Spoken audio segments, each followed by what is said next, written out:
Hello, welcome back to another episode of the Infinite Podcast. What an interesting week we've had. There's a lot going on. Xbox keeps saying stuff. That's not helpful. Before we get into that, Dante, Jay, Moody, welcome back to the show. How's your week? What have you been up to? What have you been playing, actually? What have you been playing? I'm about to hear about what these guys have been playing, but what have you been playing? It's been a nice, cool, chill week. Hold on for a second, man. I'm getting a crazy feedback on my sides. My bad. Give me a second.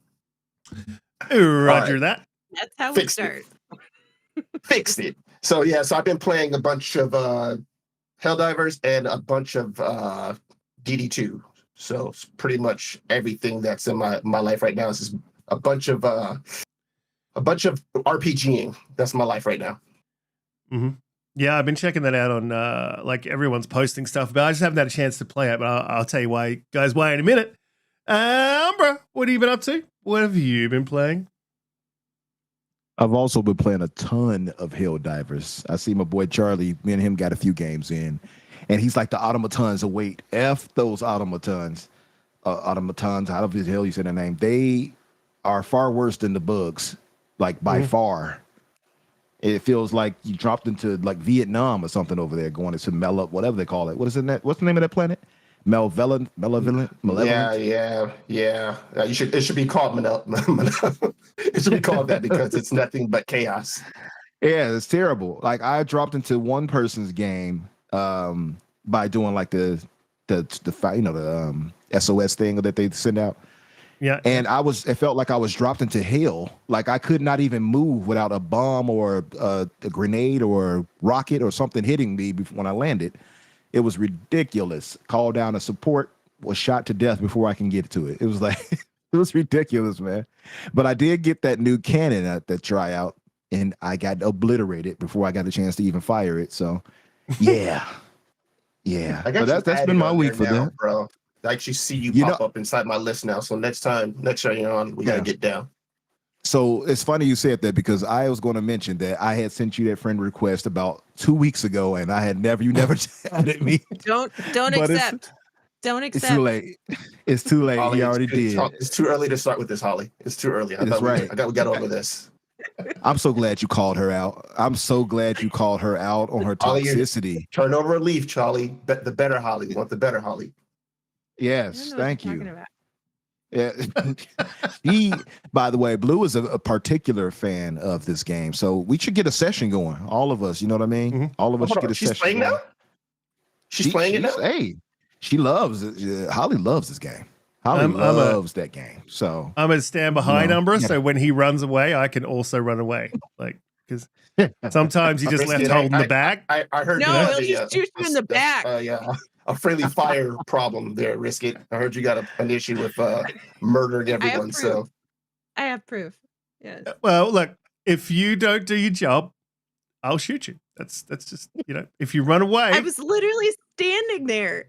Nothing was going on, and he's like, pop, pop. But like you weren't doing anything, right? Rough next. Our job's not to stand around. It's the Holly Divers. It's the Holly Divers. I like Holly Divers. It's kind of I actually kind of like that one. It rhymes. It makes sense. It's Riskit's rough. You gotta. But see, he's played more than you, so he got more claim to the name than you. So, absolutely, absolutely, yeah. And I'm even a space cadet, master sergeant, lieutenant. So, Holly, how's your week been? Make up a new rank? I did definitely. How's your week been? What have you been up to? How's things? What are you playing? My music? I can't hear it. But did you want? Hello, everyone. No, I just can't hear it, so I was trying not to interrupt. There we go. I'm playing it. Hi everybody. Okay, so they can hear the background. Cool. Welcome. I see some friends. Harky and Lotus and Gray Monad. Hey, buddy. Anyway, I've been playing Dragon's Dogma 2 in parties with Dante. That's been fun. And been playing some Call of Duty, of course, and also not playing Helldivers has been a real joy.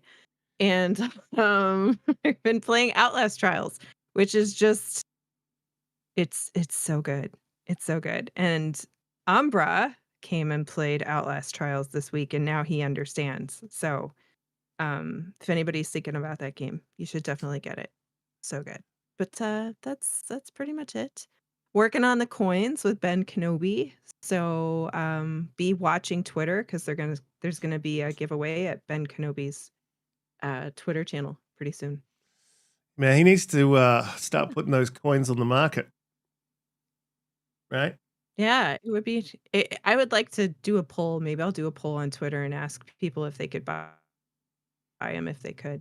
So. Oh man, like you would sell those coins. People. I mean, especially because he does them in limited editions. Like he's not selling 2,000. Yeah. You buy one of those coins, it means you've got one of what 50, one of 100, one of 200. Like that's something very very special. If I had the camera on, I would show you the coins right now. But unfortunately, this week, Happy Bomb. Yeah, I know you guys noticed, but we've only got 4, so I've got to shift everything around. I haven't set up for 4. I've been real busy for the past couple of months, so it's been tough for me to work on the show. But I have some plans, and I'm hoping to get some work done on the show this week, and then the following week, and then make some pretty drastic changes where we can, no matter where we are or what we're doing, go camera. Because I don't want Blue to be putting on makeup and spending all this time on her hair, and then I dropped at the last minute that we're not going camera, and He put baby in the corner.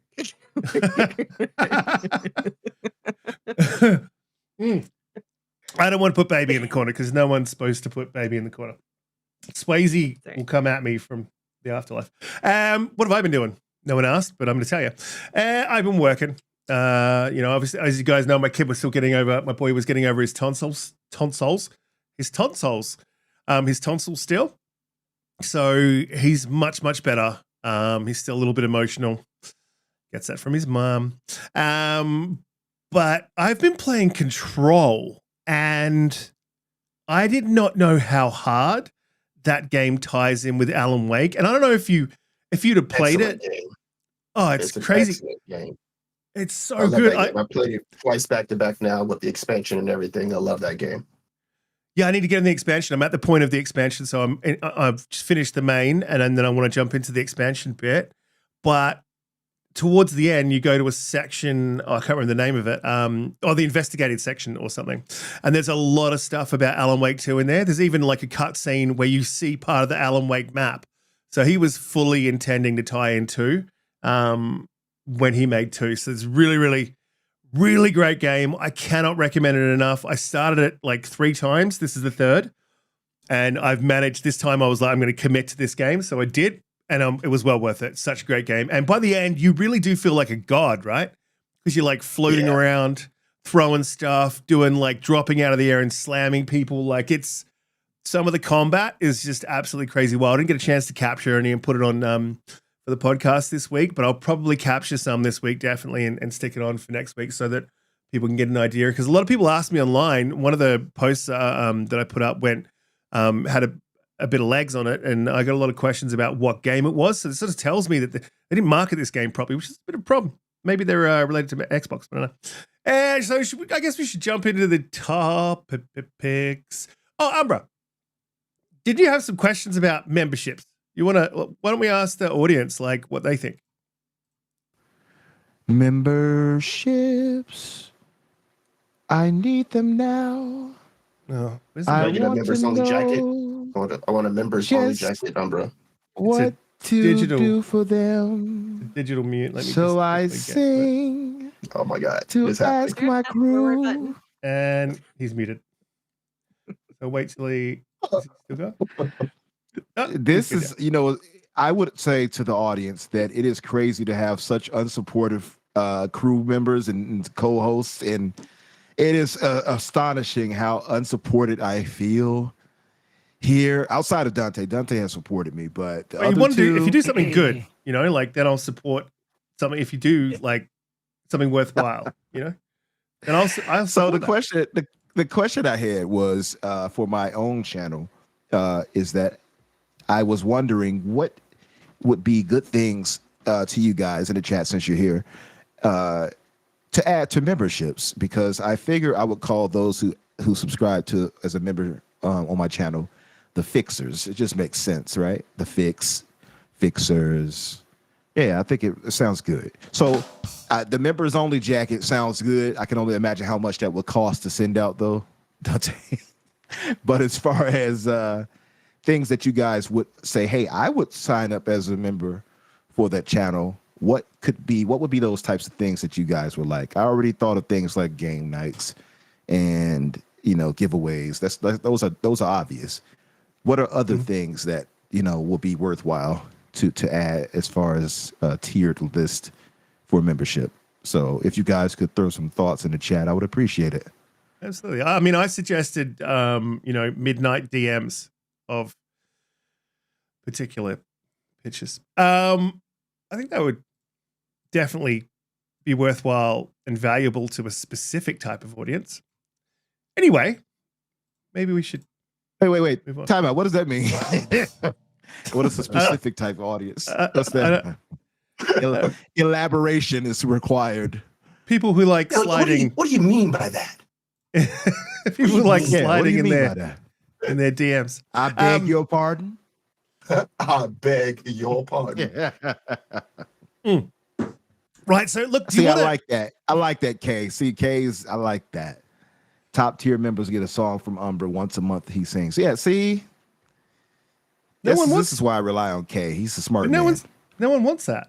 Like, no one in their right mind would want to hear like a cat sort of being held by its tail and swung around above its head.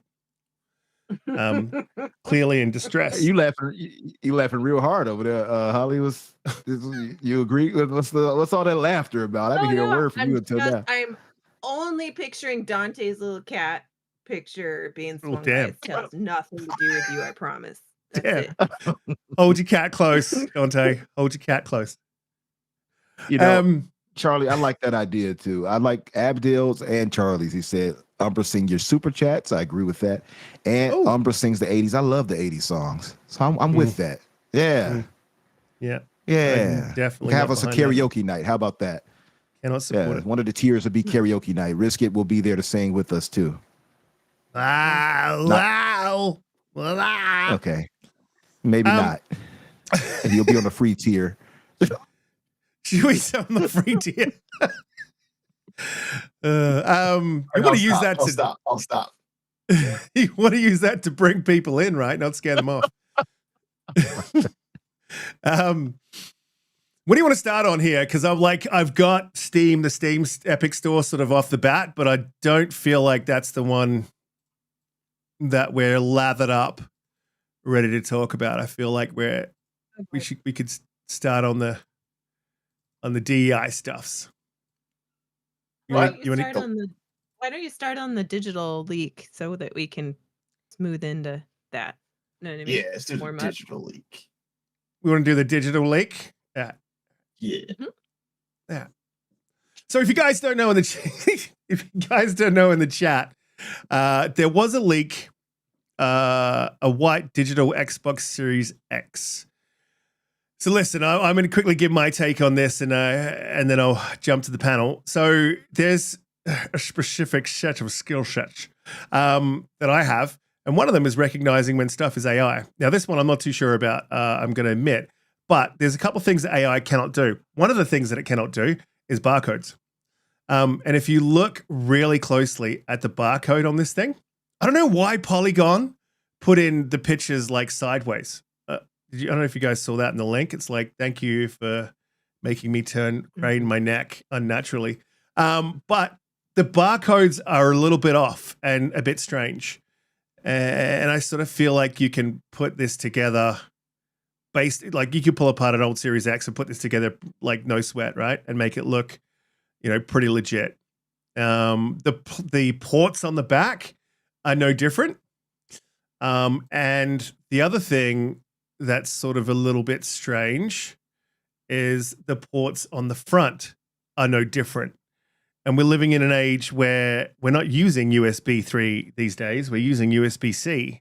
And that seems to be a lot quicker of a technology and a better technology, a newer technology. I don't know why you would release a digital Series X with a USB 3 port at the front. You could have a couple of USB 3 ports at the back, and that makes a little bit of sense to me. But yeah, I think this to me, I think this is dodgy, and of course it was like a very pixelated thing. So I mean, I was on Wise Old Gamer show just before, and someone said exactly what I was thinking. Like, hey, we're in 2024, and like even my iPhone 10, I think that was from, I don't know, 2015, 2016, could take a better photo of this. So why is it pixelated and it seems like it's been done on purpose? I don't know. I don't trust it. That's personally my take on it. Umbra, where are you at now? Because I don't know, you were unsure, you were sort of sitting on the fence. You weren't yes and you weren't no. So where are you? How do you feel like this is the thing, or it's not the thing? Well, as far as you talking about the white Series X, right? So my thinking is this, and I said this on my show. I don't really know who it's for. It's not for me, right? Because I think that's the part of the problem is I'm looking at it from a perspective of what can it do to benefit me. If it's not adding anything new, which I did hear that they're adding like a 2 terabyte internal, so that's cool. Not good enough though. It would have to, for me, it would have to just be a pro version of the Series X for me to invest. That's the easiest way I can put this, but I can see a market for it because now the price they're talking about, they're going to take off $50 to $100 off of it. If this thing can launch at $300, let's say $350, I can see it moving well. And we've seen current sales going for the Series X that have been at 300. So I can see that happening. Let's say they do this and it's 400, and the standard Series X, the black version, the best version is, 350 or something like that. You heard that? That's what you did. If they could do that and get the prices right, I feel like it can do some things. It can move some numbers properly then, right? So that's my thinking on it.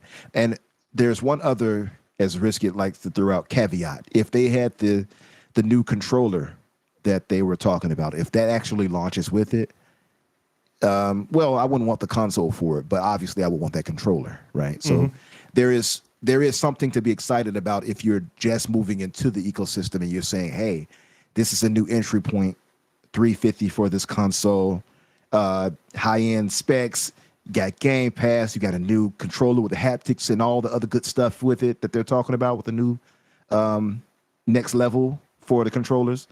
If all of that can happen, 2 terabytes installed inside, I can see that being something viable. I would say that. It's just not for me per se because, I'm fairly entrenched already. I see no reason to get it unless it's something that offers higher specs. So, but do you think that's really it for me?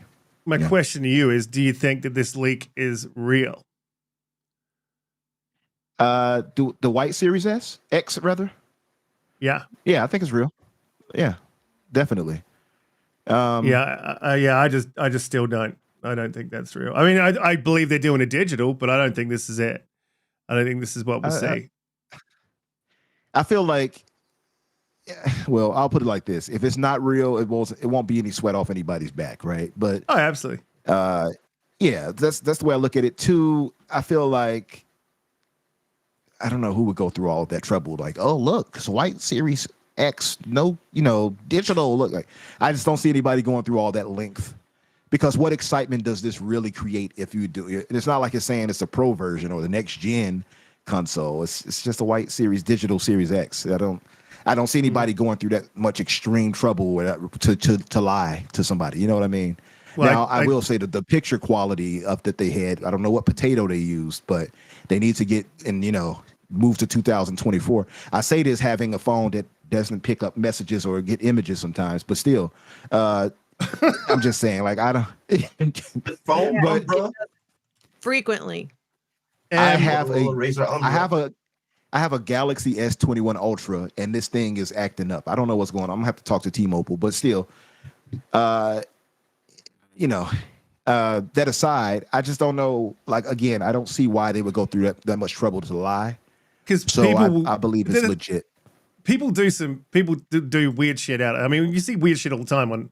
So I absolutely believe that people would bullshit. But the things that are sort of triggering me, the things that sort of trigger me to go, I don't know about this, is it's pretty easy to like white out your disk drive. That's not too hard to do with AI. I literally do it right now. The other thing is all of the plugs are exactly the same. And then there's a USB 3 on the front. Like there's no, if they release a new digital with a USB 3 on the front, that I would be extremely surprised.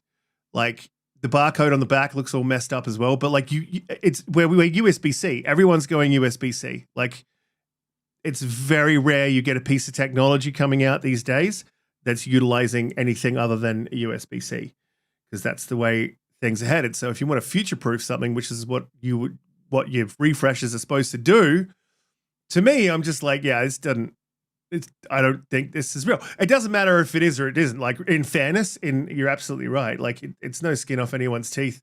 We know we're probably going to get a digital. Could be this one, could be whatever one. Doesn't really matter. That's part of why I feel like it's legit, because it lines up with the time we will probably start seeing leaks and things like that. Again, those images are questionable for sure. I just don't see a need for somebody. I don't think that generates enough excitement to say, let me lie about this thing, because we know it's coming. So, look, here's this. I mean, you're right. Some people will probably pathetic enough to do that. I just don't see the need. And I don't know. I just think it's legit. I see no reason to lie about something so minuscule. I lie about minuscule things all the time. Y'all heard that, right? Riskit says he's a liar. It is not minuscule. Anyway, that's a little bit off track there. Blue, you wanted to talk about this white Series S. This is your baby. So what are you thinking? You think Why it's real? Is it mine? I'm just handing it off, right? Mine. Passing punting to me. Look, there's nothing about. I think it's real. I don't think there's anything about it that's super exciting, but what it does do is it slightly brings down the regular price point. I don't think it's going to be $350, because the black 1 terabyte Series S launched at $350 just a year ago. I think it was a year ago. I think this is going to be $400. And I don't like, the only thing they said, the thing that they're changing in it, or that they've seen that's changed in it, is really just the heat sink. But I don't think the Series X really have had too much of an issue with overheating anyway. So, I mean, it might just be an economical choice more than anything. But I think it's a smart box, because not everybody wanted the plain black one. Hardly anybody could get the Halo one, and then the SpongeBob one was $700 and super limited edition, right? So here we have this white one that's just missing the disc, and you save a little bit of money, but you still get the same power as the full version for a cheaper price. If it had 2 terabytes in it, it would be great. I don't think it will. But it's just another alternative for people to move into the higher powered console at a lower cost, and I don't see anything wrong with that. I don't think it's going to knock anybody's socks off, but it'll be something people pick up. Yeah, I struggle to see who it's. I really struggle to see who it's for. Look, here's the other thing. Like we're at the point, right, where I keep having this same conversation. I don't keep bringing it up again, but like, where's the games, man? Like you keep releasing controllers, and you're like, we've got a console on the bit, but where's these games? Been talking about some of these games. That has nothing to do with this console, though. Well, why release it? Nothing to do with the. What's it for? Who's it? targeted Well, you to. can't. That is an entirely different conversation, because if you're going to say that, then you could say, why did they release this generation at all? Because we know they have games now. We know that they have a lot coming out this year. So that conversation is something that you would just say at the beginning of the generation. Now is not the time to have that conversation, because Microsoft is prepped and ready to move in with the games. So I don't think that's a valid point for why you do or don't release this. The other thing that you could think about is the fact that we are, what are we? We're 3.5 years in to this generation. Right. Well, And yeah. people like Red Wolf had his Series X have a problem, right? And he had to take it in and try to get it fixed. And the repairs were almost, they were the same price basically as buying a Series S. So at that point, for a lot of people, if they are having those types of technical difficulties, why not just buy this X? I mean, unless you are a person who is committed to the physical disc, which I'm not. I like having the disc drive because I can play the few Blu-rays and stuff that I have, right? And then my old discs from previous gen, but I don't really care much about having a disc because I buy everything digital now. So for most, I would say for over 50% of the people, digital is going to be absolutely fine. Oh, well, And yeah. we're at a Like, point where they're starting to, have little issues, right? Like, I don't know about you guys, but my ex, the fan is so loud now. And like, I've cleaned it, and I have the Halo one. So I clean it more often because I really like it and I want it to last, for as long as it can.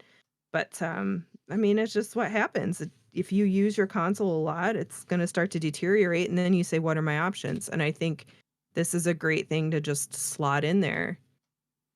And it absolutely, doesn't yeah. really cost them much of anything to do this. It's Well, not like you have to have a new hardware line or production line. yeah. Well, I think I would don't think. Okay, look, that's an argument. It definitely is for it, but not a good one. Like insofar as optics, it's like, hey, buy a new console because your old one's probably rooted. Sorry, that's a Australian term for It happens with the being. PlayStation 2. It's or the Switch. It's hardware. Period. Is your console dying? Have you overused it? Here is the new Series. Another good argument, though, Blue. I don't think that's a selling point, but I see what you're saying. I see what you're saying too. But another good argument, probably for your point, is like if they because it's just a leak, right? So, but say they release it or they announce it off the back of the next showcase, where they're very likely to show a lot more gameplay for Fable.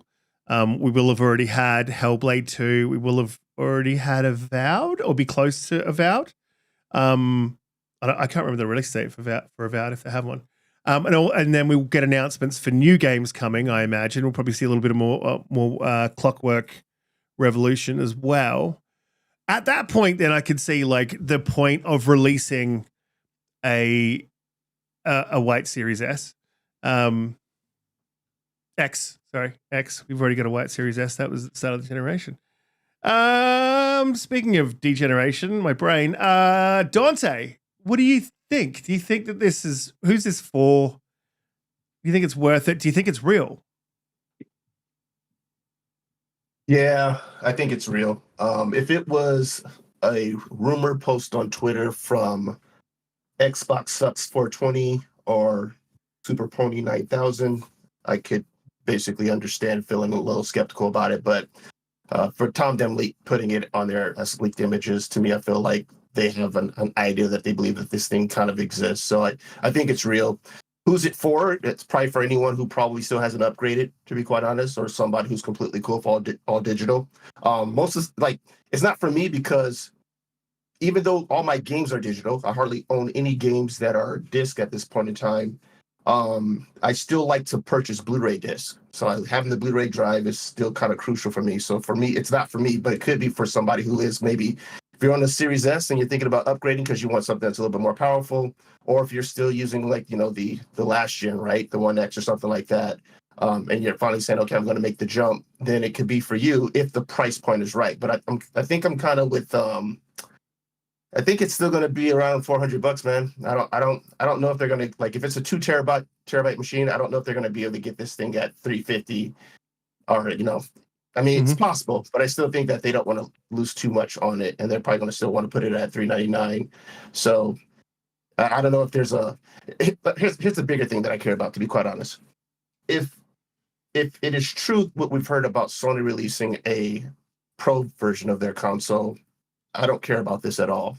And optically, it doesn't look good, where you're just getting a refresh of something that has more storage, but isn't going to be able to match the performance of what the rival competition is doing. So that's the only part that I'm kind of turned off by it, because it's kind of like, oh, great, cool. I don't need this. I want something that's going to basically be able to be a powerhouse performing for the games that I'm buying within the Xbox ecosystem.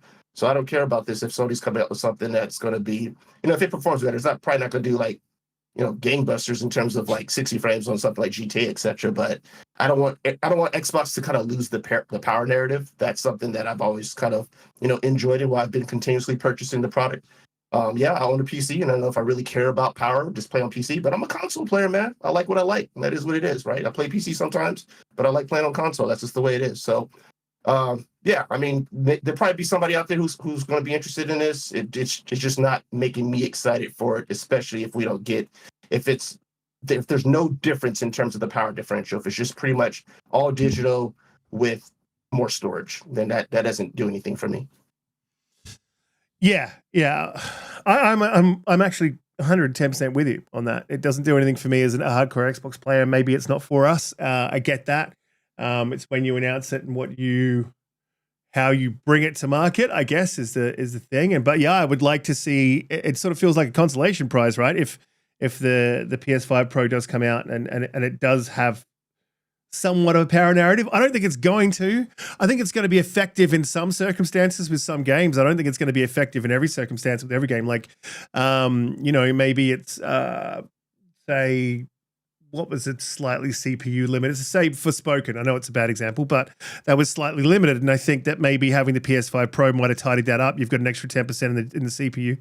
With a bigger GPU, and that might have fixed the problem. But games like Dragon's Dogma gets released, and there's no fixing that with the Pro. So I think it's going to be effective in some ways, and I think in other ways it won't be. But I guess we'll sort of see how the generation plays out. Guys, keep it civil in the chat. Don't make me come in there. Otherwise, I'm turning this car around right now, and we're going home. Speaking of that, guys, in the chat, hit the like button. We go live 8 p.m. EST every Friday. I hope I got that right. And if you're in Australia, it's 10 a.m. on the East Coast. And if you're West Coast, Best Coast, 8 a.m. We're going to move on to the next topic. This is an interesting one. It's a very nuanced one. And guys in the chat, please do keep it civil, okay? Because this could be a bit of a hot button topic, but I think it's one that we need to talk about. And I always forget if it's DEI or DIE. I think DIE is die, so that's probably not that. It's probably DEI. What it stands for, I don't know, but diversity and inclusion is the two words that I know. So really interesting, some really interesting things. So what? Equity. E is equity. E for equity. Right, gotcha. E for diversity, equity, and inclusion. Right, gotcha. Inclusion starts with an I. Yes, DEI. Yes, diversity. DEI. Yeah. Oh, equity and inclusion. So what's the E stand for? Equity, I believe. Equity. All right, and the D. DEI. What's the D? Damn. Are you trolling us? Damn equity and inclusion now. This man needs to be stopped. Before we jump into this topic, I'll just jump into Alvin with the $5 super chat. You're an absolute champion. Thank you very much, sir. He says, Umbra reminds me of my old coach. You don't have to get ready if you stay ready. Man, got the vocal cords always ready. Props though. Alvin gets it. It's not talent. Oh, yeah, it isn't talent. Oh, it says it is talent. Oh, my bad. Lotus Spree with the $20 super chat says, at that blue number. Sorry, they. My bad. Sorry. They said, at that blue number. And Lotus Spree, they also threw in a $20 super sticker as well. So really appreciate you, Lotus Spree. So let's move into this diversity and equity and inclusion conversation, which is a hot button topic. But as I said in our private chat, I feel like all of us come from a good place when we're discussing these things, and from a genuine sort of place. The concerns are genuine, and there's I think a lot of the problem that happens with these conversations is they get hijacked by bad actors. And that happens almost every time. I wouldn't say more often than not. I would say almost 100% of the time that happens. That might be my son knocking at the door, but I'll get to him in a minute. So the most recent thing, because this has been carrying on now, I think, for months, right? We've been hearing about the DEI stuff, how it's from one side of the fence it's ruining gaming, from the other side of the fence it's necessary, et cetera, et cetera. So I sort of wanted to drill down into some of the conversations around it. This recent one was at GDC, Microsoft, I think, spoke on, and then they also released on one of their websites to avoid curvy female characters. Some of the wording is, are you reinforcing any negative gender stereotypes? Are you unnecessarily introducing gender barriers into your code of design? Are you creating playable female characters that are equal in skill ability to their male peers? Are your female characters equipped with clothing and armor that fits their tasks? Do they have exaggerated body proportions? When the story allows, do you show male characters who display a full range of emotions? Including joy, sadness, and vulnerability. So there's this side of it. There's obviously, and then the Stellar Blade producers, they released because they were talking about realistic proportions. They released a tweet with their Korean model doing a 3D scan. So she actually looks exactly like they have her in the in the game, Kayasante, with the DEI, dumb, entitled ignoramus. So for me, right, this is where I just keep coming back to. You as a writer, and I guess this is where every game starts, right? Starts with an idea that becomes obviously a story, and sometimes there's no story, but maybe you tell your story through the world. Maybe you tell your story through, pickups that you read, like they did in Control, like it wasn't Forspoken, or maybe you tell your story, with cutscenes, whatever it is. You're writing a story and you have an idea for where you want to go and what you want to do. So I don't think you should. There's obviously always on the way there's changes that you make. And I think that they should always be driven by the authenticity of the story. So if I'm writing a story, I would write it from my perspective, and I'm a white guy, right? And I'm a white Australian, so I would write it from a very uniquely Australian white dude perspective. My nieces, they're Indigenous, and they would experience the world not very differently, but definitely there would be some differences. And so when they're writing, they would probably write it from their perspective, which would be different from mine. So I guess when we're talking about diversity, equity, and inclusion, I think the first thing and the main problem here is that you need a lot of different voices on the floor, like in the room, to like have the conversations. But I also think you need to have the specific voices doing the right jobs, because if you got all the right people in the room, but like all of your your black developers are in QA, well, that's not going to be helpful, right? So they need to be in the right positions. So like so generally I hate how this word's been hijacked, but I'm generally for a meritocracy. So like if you're good at your job, you get promoted. If you've got a good resume, you get hired. I'm generally for that, but I think we're at a point, and especially in creative industries, I think we need to like start to lean toward, and I'm not saying like hire someone who doesn't have the skills, but I think if you're missing something in your studio that's affecting the way that you make your games and they generally lean towards a certain skew, then I don't see a problem with hiring to bring diversity in. I do see a problem with bringing contractors in to do that because I still cannot get my head around how you could bring in contractors from anywhere, a small amount of them, and they can help, bring diversity to your game. Like, unless you're contracting someone, you're doing a game about, like, if you're doing Prince of Persia and then you contract someone from the Middle East who's, got historical knowledge, knowledge of the area, et cetera, et cetera. I would argue with that, My Highness. Meritocracy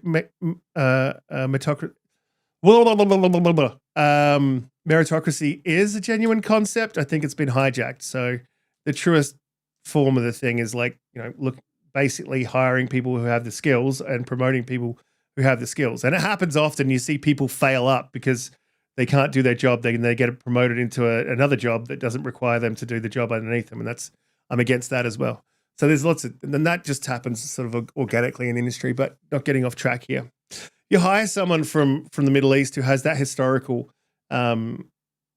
experience, the understanding of the culture and how it occurs, how life occurs for them. There's sort of social faux pas and how they deal with family, and it's very, very different around the world. Like it's just not, you go to different countries. I've had the benefit of traveling around and being able to see that different cultures deal with everything very differently. From like for instance, Australia has a massive breakfast culture. Like it's something that we do. We all go out for breakfast. We have breakfast. We sit around and have breakfast. Like I just thought that was a normal thing. When you go to other countries, for instance, you go to France, their breakfast is like an espresso and a cigarette, right? So that's just a small difference in culture and those things permeate throughout, their entire lives, as they do mine and as they do your guys, because you guys are from America. And then as you've also got regions, and then you break it down into individuals. Like every individual is very different. Maybe, Janet from France doesn't like cigarettes and she doesn't like coffee, so she doesn't do that. But that's the generalization, right? So it's also there's generalizations. There's like breaking things down to individuals. It's sort of hard to navigate the space, and I don't think you can do that with a contractor. And I just think if you write a story from a genuine place, you have the right people in the room, and you do it authentically, I don't think there's any you should have the right people in the room, which is hiring diversity. And then I just don't think you can do it wrong. Bringing someone in to advise you on something at the back end of the game is I think a mistake. I think it should be authentically there from the beginning. So I guess in that way, and those like for instance, Sweet Baby Inc. I think they could be definitely helpful in some circumstances from early on. But I mean, if you're like specifically removing attractive women from your game for the sake of diversity, like what the fuck is that? Like, why would that? What it does is it hurts the industry more than helps it. Like it hurts DEI more than helps it. Like you want DEI, but you also want to do that in a way, again, that's authentic. It's a word that I'll use a lot. So yeah, I get that's a long take. It's a long take, and I apologize. Though too.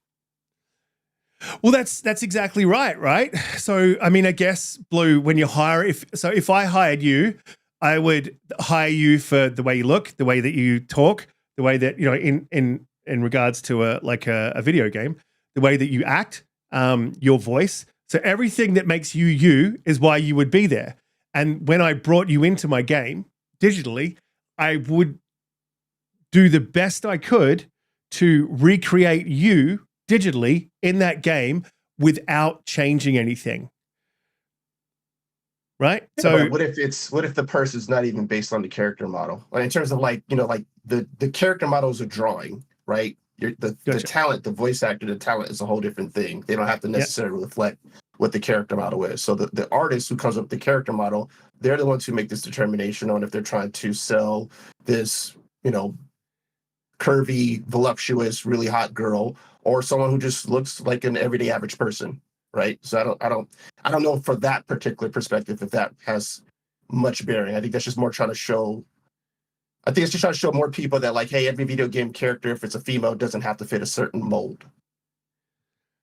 no, right? But I mean, but it can if you want. So, I mean, well, okay, let's take Fable, and I still obviously have a lot of faith in Fable. They definitely made some changes to her face, right? Why? Is she not a normal person? Like, is she not real? She's But- like real, right? Riskit. That's an entirely different conversation. Yes, she is real at this time in this period. Maybe they wanted somebody who looked authentic at the time that Fable is set, right? It's set in old England where women don't have the makeup, Not wearing a bunch of the makeup and hair, hair done and stuff. the hair irons, like all of the things.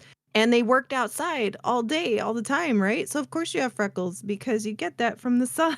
Like, and your hair's going to be a mess because you worked really hard on your property and Yeah, but have you everything that seen? had. So maybe their choice was to make the character more authentic to the setting of the. Yeah, but that's not what Man, I'm talking they better about. give Like, her some medieval Vidal Sassoon and get on out of my face. no, but No, I'm joking. have you? Hang on, 2 seconds. But just on that, like, she has freckles. The actual girl, I got no problems with the freckles. They changed the shape of her face. Like, that's not the shape of her face. It's not bang on. That might be So- but that might be because they studied photo, anthropologic whatever, right? Or pictures or whatever they have from the time era that they were trying to go for and the setting of where it was, right? Maybe that has something to do with it.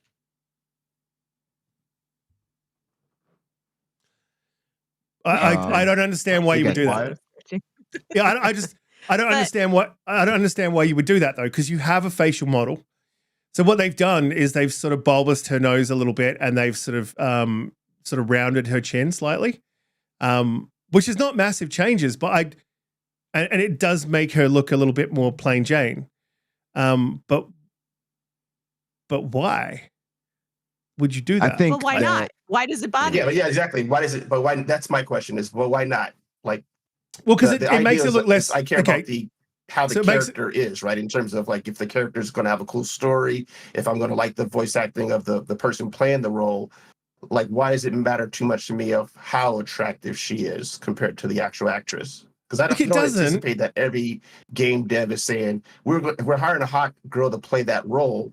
We're going to specifically make sure that the character looks exactly like her in game. I don't think that's a choice that every game dev has to make or will make, right? So why is it such a big deal if she doesn't look like, a runway model in today's standards? Because we're Or doing it even to the not model offend with people. initial Like, model. that's a weird reason to change someone's look. So it's not what you're doing, it's why you do it. I think the intent behind it is what bothers me. I agree. Intent matters for sure. I would say. But you can't argue against it if you don't know what the intent was, right? Like, That's true too. they had a vision for something. And it just they makes it had seem a like vision we're coming for off something. as dudes who are upset that the girl isn't hot. That's what I hear when I see a lot of people complaining about this. It kind of like it cheapens our argument where we're just kind of like, well, we're used to seeing attractive protagonists if it's a female in the game, and what is this chick? And it's kind of like that's not the hill I want to die on. It's video game characters. That's not the hill I want to be on. It's not the hill I want to die on. I get the argument from both. Yeah. I'm just saying. I get the argument from both. Why are we doing this? I could say this really quick. Yeah, absolutely. I would say this really quick, and I'll shut up. I feel like I get both sides of this argument. I see both ways of it, and I feel a way of both ways. One, I absolutely do get Dante's and Blue's point of view on this. because ultimately it becomes like, but why does it matter that much, right? But at the same time, I particularly like attractive characters in games because, for one, it's something we've always had, typically. It's like having comics and things like that. It's just something I'm used to. So like when you switch certain things up, it becomes like, why did you do that? You know what I mean? It's like, how can I put this? Okay, I'll give an example. Mary Jane in the comics for decades has been a model, supermodel. Fine, redhead, drop dead, gorgeous. And then suddenly in modern times, she has to be more grounded in why? Why does she have to be that? Why is there suddenly this inverse where we have to correct these beauty standards now? Now they have to be dumbed down. I feel like that's when it becomes problematic. Now it's an agenda, you see. So that's where I get it. And I a lot of people, I'm pretty sure, would agree with me that when we log into games, we don't log in them to have real life. I log into these games to experience fantasy. I log in to escape. That's why we play a lot of these games. Now, to be fair, there are some games they're based on reality, right? Right, to some degree. I would have said Call of Duty, but when you have Nicki Minaj running around talking about maybe not. But in general, I play these games because I want to escape.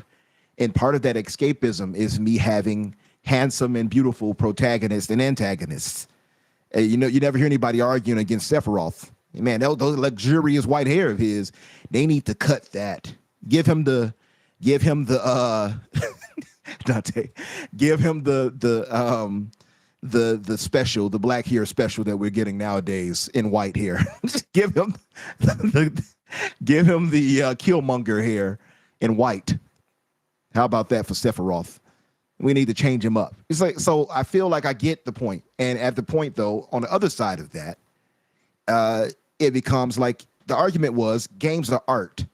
And it gets dumbed down when we start talking about, well, I just want pretty lady with sexual look good. Like, I get that too. So I understand both perspectives of it. But I would say, just from my perspective, if it's not an agenda, and we can't quite say it is that, but once you continuously see it, for me, it comes back to the whole where there's smoke, there's fire. And that's the problem why so many people had an issue with the Sweet Baby Ink and all of that. And that's the problem I think a lot of people had with it. For me, I want escapism at the end of the day. I don't care that but in the real times, this is like this. And, they would have this. I get that argument 100%, but I don't want that realism in a fantasy.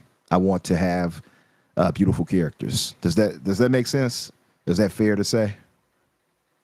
I think, when there's a character creator in a game, and these character creators are getting very detailed, right? Extremely detailed. You can make whatever you want, right? And if they can have all of the features in there that you can move the sliders to make it exactly what you want, have at it, right?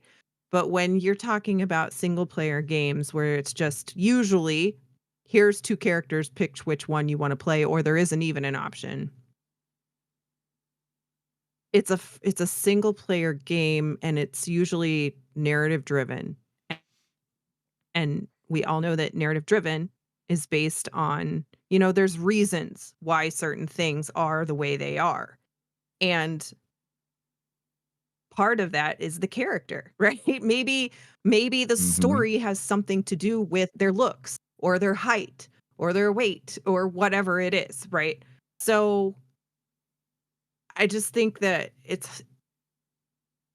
I just don't think that it is nice to have a wide representation of characters in games, because it would get exhausting, frankly, if every single female in a game had a 20-inch waist and 40-inch everything else, right? And Right. long hair. You saying she's a brick house? Oh, okay. Like, Right. I'm just saying, right? Like, that would be it's like rinse and repeat for everything, right? And I genuinely think, I know it's probably ridiculous and you're gonna say absolutely not, but if every character had the same model, you know what I mean, across every game that was female, you'd probably get a little tired of it. And the same thing with the, with the opposite, right? If I was loading into a video game and it was the same Giga Chad, right? In every single game, Hey, he'd well, probably like, okay. I've never heard So, anybody really complain about the men though on that side. It's always only been about but the women. yes, well, it's because I mean, how many women do you hear in the gaming space with, a larger audience to hear those conversations, right? Sure, I would agree with Exactly. that. But I will say though, I think it's just specifically gendered when it comes to that, because you don't hear it from even with the ladies who do play. You don't hear them say that. Like Do you even to remember those who what the do have a guy voice, from Baby I've never Steps heard looked a lady like? say it. Yeah, when he falling all over the Come on, place, that you know what dude. I mean? I'm Yeah, just, but you know yeah, what? I'm That just that saying, that was a right? particularly goofy premise too, though, right? So That nobody, is I think, not Ryan expected him to look Gosling. Giga Chad. Nobody cares that didn't look like Ryan Gosling, right? Yeah, but I think it's also the premise. Like it's a goofy game, so they kind of like, oh, it's a goofy guy falling all over the place. But I think in a game that's directed where you have a Giga Chad, as you just expressed, nobody has been like, man, let me get a skinny, scrawny protagonist. Nobody's ever argued for that. They've always been fine Kratos with is not getting a handsome super, man. but he is a Giga Chad. You see what I mean? And he's handsome to somebody. Don't you discriminate against bald headed men Well, like so is the Kratos? Fable girl. She's beautiful to someone. Yeah, that I agree with. This is what I would say. So I think just adding character creators would solve all of that, and Fable is likely going to have it anyway. So it's not even a problem, really, when it comes to that for me. You know what I mean? so I think it's going to have a character creator anyway, and I So- think if they put that in more games, it would really solve a lot of that, where we can create exactly what we want to represent us. You know what I mean? That should So I be was- the Right. thing I was- that I think more I was games getting- go for. I was Riskit, actually I want to jump in on this one, if Yeah. you don't mind. Yeah. Because this is the topic that I've been kind of dreading, because every time I see these conversations online, I feel like a lot of it's done in bad faith by some bad actors. So first off, I want to give a shout out to KS Dante and the conversation that you guys had on Saturday along with Hargeet. I thought that was a really awesome, nice, nuanced conversation about this particular subject. I think a lot of people online, unfortunately, are doing a thing where they're just parroting talking points for people who do have an agenda when they hear the words DEI. Some of those bad actors, I would say that their motivations are probably more driven with issues that they have of either race or with gender. And so therefore I'm going to dismiss those guys. But in this conversation, I'm gonna kind of flip it a little bit, because I'm an older guy. I'm okay to say that. I'm an older guy. All my life, okay, I've grown up on stories that feature primarily white protagonists, mostly white male protagonists. It's just been the norm. And, it's a thing that most people of color have to kind of have always just kind of adapted to, because that's basically who we're telling the stories that you would see on TV, etc. And what we're seeing now is people who kind of have an issue with that when they see some diversity happening, because it's like, for the most part, there's still a ton of white male protagonists that are out there. There's still a ton of video games with hot, big bosom, big booty chicks, in video games outside of like this one Fable situation is one situation where the girl isn't looking what everyone is expecting her to look like, and people are up in arms about it, where you have thousands of games that have been exactly the opposite. So it's like, why are things like diversity, inclusion kind of necessary? It's because when we have one and we have to make an issue about it, that's a problem. We're not used to enough of just I think, Chris Rock said something like, that we've made it as a people when the person who makes it as like a black person who's playing quarterback or something like that, and he sucks, when he's just basically, people are just saying that guy sucks, but no one cares about the fact that, like, it's just that black dude couldn't handle that particular position or job. That's what that's equality. You're just being judged on the merit. So in this case, when it comes to gaming, it's like we have one situation of this particular character in Fable where we have issues about it for people who are expecting to see, this beautiful hot chick, and there's thousands of games where it's been the opposite. Mm-hmm. So you see what I'm saying? So it's like we aren't. I can't listen to that argument about, like, we have tons of games like that where you can expect a hot female character. The one time someone wants to make a decision where they're not going that route, we should respect their artistic vision and be like, okay, cool. Either we want the devs to do what they want to do, or we don't, right? I mean, they're ultimately going to make the final call to decide if they want her to look as long as it's the devs. or average. as long as it's the Right. devs and the guys making the guys on the ground. Like obviously there's going to be the producer that steps in, but there is something else to this, and I 100% 10% agree with that as well. Like, but it's something that we need to talk about this and from a perspective. And my thing is, again, as Umbra said, when it's an agenda, it's a problem for me. Like and that's a lot of bad actors use that. So I hate to say it like that. So what's another way I can frame it? So if Microsoft is recommending to all game developers and trying to push the industry into we should not be making pretty girls and we should only be making this type, that's a problem because that's not diversity, nor is it inclusion. So absolutely agree with you. Like there should be the pretty, there should be the and everything in between, right? Right. I mean, and if that's confirmed and that's an actual thing, and we can only see as stuff goes on down the line. I don't think that's going to be the case. I think what they're trying to do is not, if that's a thing, a memo that's being floated around, I think maybe they don't want to overly sexualize every female character that they put out. Oh no, it's on their website. I get that. You don't need to overly sexualize them and make them a certain look like the Japanese developers do. Yeah, so it's on their website. They released a full blog of like how to make your game diverse, which is fine, and it's not everything in there that's a problem, but some of it I feel like can be, and I feel like we've got to do this in a very careful, authentic. Again, does it make sense? The first question you should be asking is not if my girl is pretty, will that upset my audience? The first question you should be asking if you're discussing the look is, does this look make sense to my character and the game? That's what you should be asking. And if that's all I'm saying. So, and then the other thing, I specifically picked her because it's a weak argument for her look. I did this on purpose, and so I apologize because it's a little bit conniving and underhanded. But this is something I did on purpose because I don't know if most people know, but she's not white. The actor is not white. And the other thing they've done is made her white. So her name's Lily Nickel. So she's not African American, and I don't know her background, but she's definitely not, or she's not black, but she's definitely not white either. So then my question is like, why did you change her look? So if I'm building a story, right, and let's go to fucking Marvel Avengers. And then what was the name of the chick who taught Doctor Strange? If I'm hiring for that actor is Asian, in an Asian setting with an Asian background. I'm going to hire an Asian actor. If I'm building a story and in that story my protagonist or my main character is black, then I think you should hire a black character. Now, I'm not saying that they should or shouldn't have changed her race. I just don't understand why they are spending. So here's the thing. The other thing is this adds to, so from a video game perspective, this adds to the time it takes to develop, right? There's always going to be tweaks after you mocap someone. Absolutely. And by the way, I actually hope she is in the game because I actually don't have a problem with the way she looks.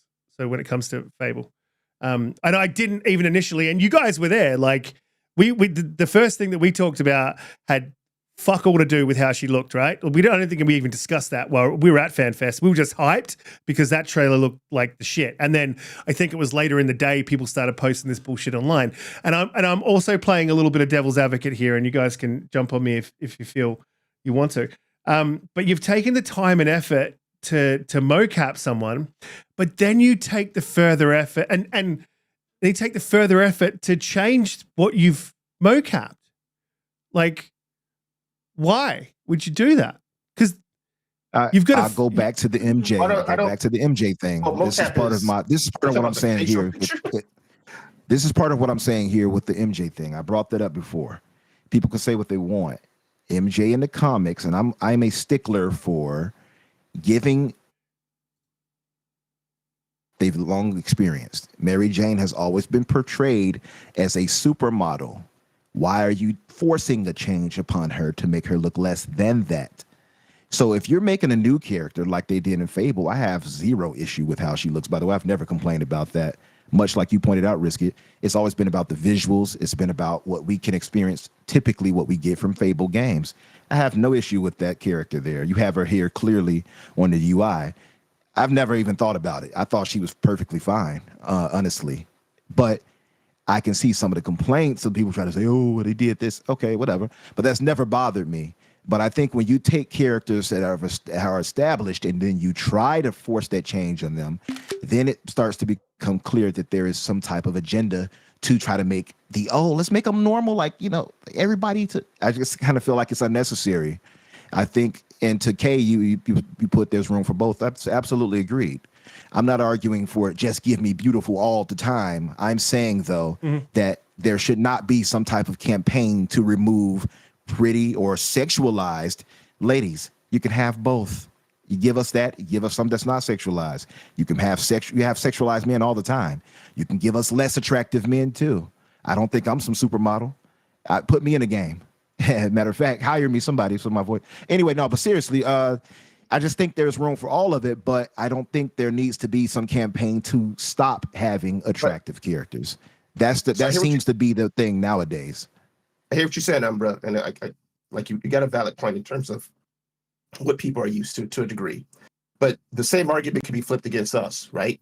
What about the bad actors who are like, I'm used to seeing white male protagonists in movies and shows, and why does every particular listener have this black character, this black guy being the new lead? It's changing perspectives as to what people are accustomed to, which is, I think, a lot of what some of this is about, right? If we look at the world population, people who are what we consider like highly attractive are probably the minority compared to the everyday average looking person. Oh, definitely. Would you agree? Right? So here's two games now where we can look at a situation where the attractiveness scale is not to what we are accustomed to seeing because of what we've grown to see as to how human objectify beauty, right? And now we feel like it's a cascade of a changing landscape that all the games that we see going forward are going to be that way. And I don't agree. I don't think that is the thing said that all games going forward is going to basically be this way. I think they're trying to mix it up, which is fine. This is what we want, right? We want to be able to get into these conversations, to see ourselves in these particular stories. So why do we care if it's women who maybe aren't fitting what we consider extremely beautiful, who are making their way into these particular stories? The retelling of these video game characters where someone does their iteration and the person's a little bit of a different look, maybe a different race, but they're fictional. They're fictional characters. I don't care too much. That's that particular person, that creators. That's their interpretation of it. I don't think it's a complete cascade of everything. These are two scenarios that we can really pull out of for the history that I've been playing gaming since they've gotten to the fidelity that they have. So within all of our lifetime, we can look at two scenarios where we can make this argument, and then all of a sudden we believe that this is the overarching theme that's going forward, that all of our games are going to be this way. And I don't think that's happening. I'm thinking we're just seeing a variety, kind of more reflecting the actual people who live in the world, because everybody isn't a supermodel. And I think that's okay. I don't really see what the big issue with that. No, well, I don't either. But what I see an issue with this, again, so my argument's slightly different to, I think, what's coming back is that I'm saying higher though. So correct me if I'm wrong. So if I wanted to make someone who was slightly less attractive in my game, I would get someone who is slightly less attractive for my game. I wouldn't get a model like okay, so Disney's doing a Snow White and the Seven Dwarves, but the dwarves are not dwarves, right? And they've changed that. Like from all reports, and this is just off the side. But like, isn't that unfair to dwarves? Like, do you know what I mean? So like, if you're hiring attractive people and then making them unattractive, why are you doing that? Like, why don't you just hire people that suit the role that you're creating? Right? Is that crazy? I don't know. Just using Fable, for example, but it's any video game. You write the story first, right? You have to have a story to give the actors to act out. So there's a high probability that they already have a character model or a visualization of what that character will look like.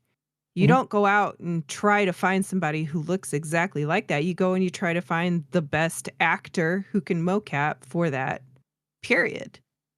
So whether this girl does or doesn't look like the character that you have shouldn't preclude the best actor from getting the job, right? Either way. So Yeah, but I don't think she's the best person for the job. She's not actually doing anything except modeling. No, she You know what I mean? Haven't you seen the They can have anybody like mocap all it. of They the just got to behind get the her scenes face. mocap stuff? But you Yeah, they just get the mocap. still acting. No, I'm saying like they can get somebody to get the face and have somebody else do the mocap. They do it all the time. For instance, Master Chief, they had people mocap for his body while somebody's doing the voice. You see what I mean? So I don't know if she's necessarily involved to that degree. Mm-hmm. I think she is. I think she is actually the actor. And she is, because she is British. This is just me not knowing 100%. She is British. It was a British voice, and it is modeled after her. But like, I think she's very attractive. Like, I think she's. Yeah, I think she is too. Yeah, I think she's like extremely attractive, and I just don't understand why they made her less so. She's biracial, by the way. Kay Asante just pointed out, so she is black and white. Yeah. So, but then why not? I think it's what Holly said though, right? That they was just trying to say this is a English, like she's a warrior, whatever the case is, set in a particular period where like they weren't all makeup up and hair all nice and straight. You know what I'm saying? So it's kind of like if they're just going for that, if that's what they wanted, then that's cool. If that's what they wanted for their vision, I think we should be okay with that and say. So, but then why? So this is going to sound terrible, and this is devil's advocate. So can I just say this, because it's going to sound terrible? You guys can attack me, right? So why, if you want an English redheaded girl to play an English redheaded role, why don't you get an English redheaded girl? Why? Like that's the thing. It's like if I'm hiring for the Black Panther, we're getting a black guy. Now this is deeper, and I want to get into this stuff as well. Like if I'm hiring for Blade, like you want to get a black guy. Like that's a black guy. You're not going to get Ryan Gosling to. You're not getting Ryan Gosling, right? So let's do that. Like I don't shout out to those memes that are using Ryan Gosling for the Black Panther. By the way, I know you all saw it. And so the other thing is that I'll say, because someone brought up a really, really good point, and I think it was Everborn Saga the other day, and I'm like, that is fucking true. And this is a problem. And this is a real problem in the industry that needs to be solved. And it doesn't just tie into DEI, it ties into like the whole thing, right? Because it's just the way the industry is structured. Traditionally, games and IPs that are reliable have been built by white developers, white producers, everything all white, right? And those are not risky IPs, and they are existing IPs. And so then you get to a point where, because you're risk adverse, which is what a lot of these publishers and developers are now, they don't want to take big risks on games.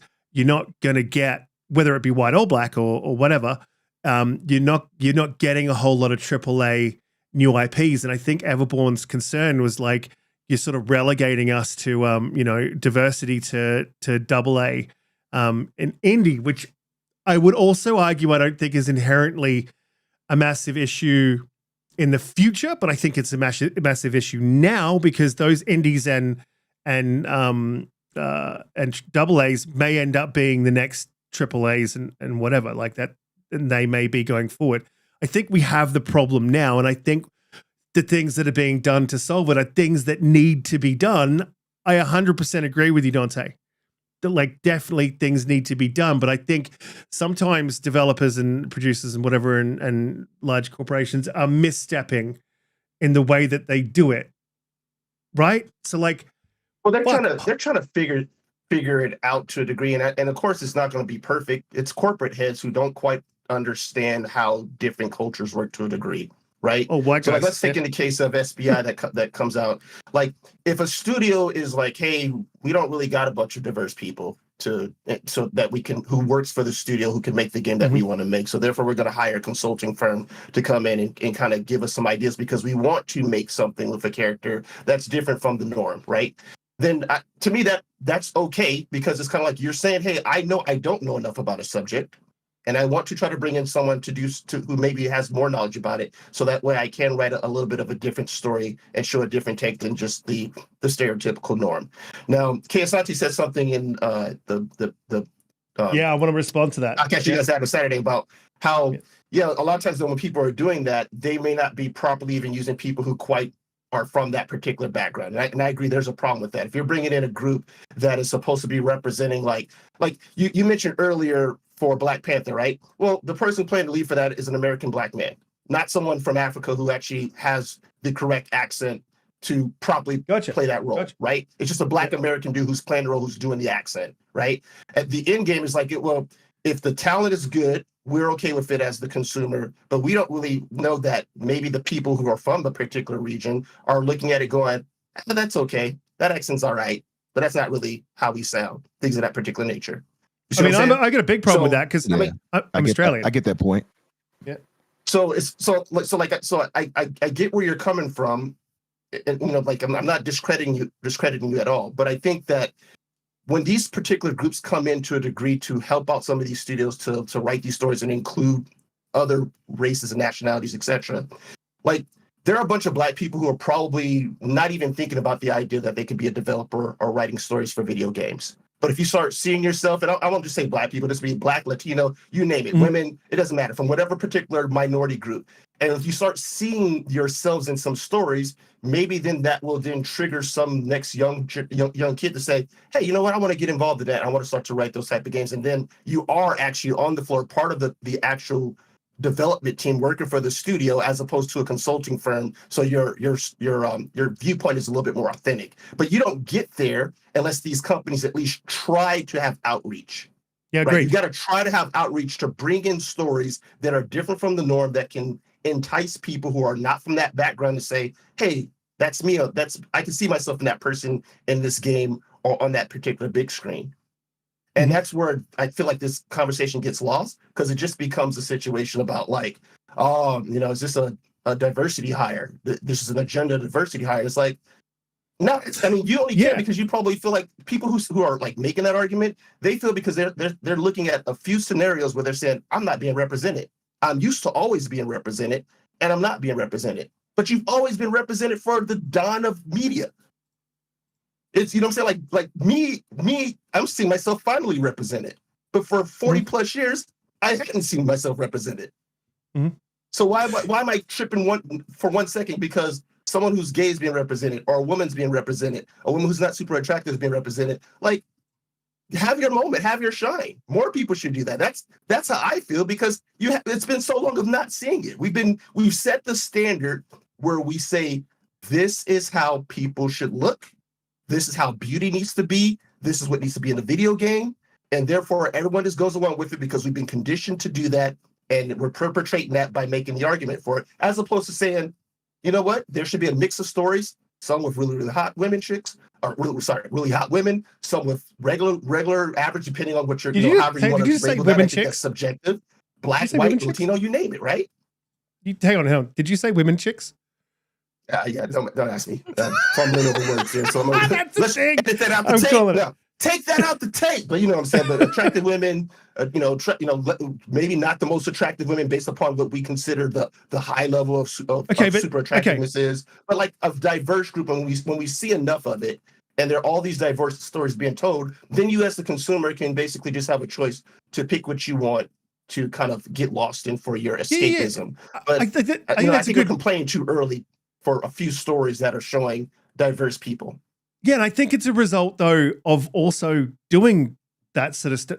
Like, so the things that get mainly complained about, like, is like, okay, for instance, and I honestly don't give a shit because I don't fucking watch it. Like, but the Little Mermaid, they race swapped her, and people complained about that, right? And when they do stuff like that, I think that does a disservice to DEI. I think it hurts it in the long term because then people push back hard. It does initially because people don't like change. Nothing that happens when it comes to change, absolutely, people just agreed. immediately accepting it, right? The initial response is always going to be like, "What the hell is this? That's not what I'm used to seeing. That's not the story I saw when I was a kid, right?" And I agree, but like, I mean, Kay Asante's talk. I mean, and I agree with that, but I mean, I also think that we need to set up an industry going forward that has diversity, equity and inclusion. But I also think we need to set up an industry that has the opportunity for that in an authentic way. And I don't think the opportunity presents itself in an authentic way to provide that opportunity to bring those new IPs for them to be successful. Right? I really don't, because we're not in an industry where new AAA IPs are being considered often. It's pretty rare. And as well the same as with the movies. And so what do you have to do if you want to bring in DEI? You've got to do that. And then that creates pushback because, as you said, like, people don't like change. And then it creates this bullshit war, and then people hijack this bullshit and make it about something that's or just come from a fucking shit place. Sorry, I'm going to swear a lot this episode because this is just authentically how I talk. Like, people come from do what you will. People come from a shit place that, like, to do this, to hijack it and make it even more of a pushback when it really should be more of a conversation like we're having, right? And I think we should definitely be having the conversation. And just response to Kay. So I don't know who Nadine and Laura Bailey is, right? But I'm not saying that you should. So I'm not saying. So if they race swapped Blade, I would be just as pissed, like, personally just as pissed. That would affect me because I play the video game, right? But if they brought in they mocapped Ryan Gosling and they put him in as Blade, I wouldn't like that. And that, because that's not Blade to me. And to your point, that is change that I'm not going to like, but it also wouldn't make any sense. And so they had a really good discussion on their show. It was like, if there's a background, look, you can't race swap Magneto because he's white, but he also went through the Holocaust. He's not really white. He's actually Jewish, but that's why he went through the Holocaust. But like, you can't do that because there's some history. Yeah, that's crucial to, like, his actual story. His actual story, right? Mm-hmm. That's just part of his motivation. Same thing with Black Panther. Same thing with Black Panther. Same thing with Black Panther. Who he is. Exactly, but not the same thing with Blade.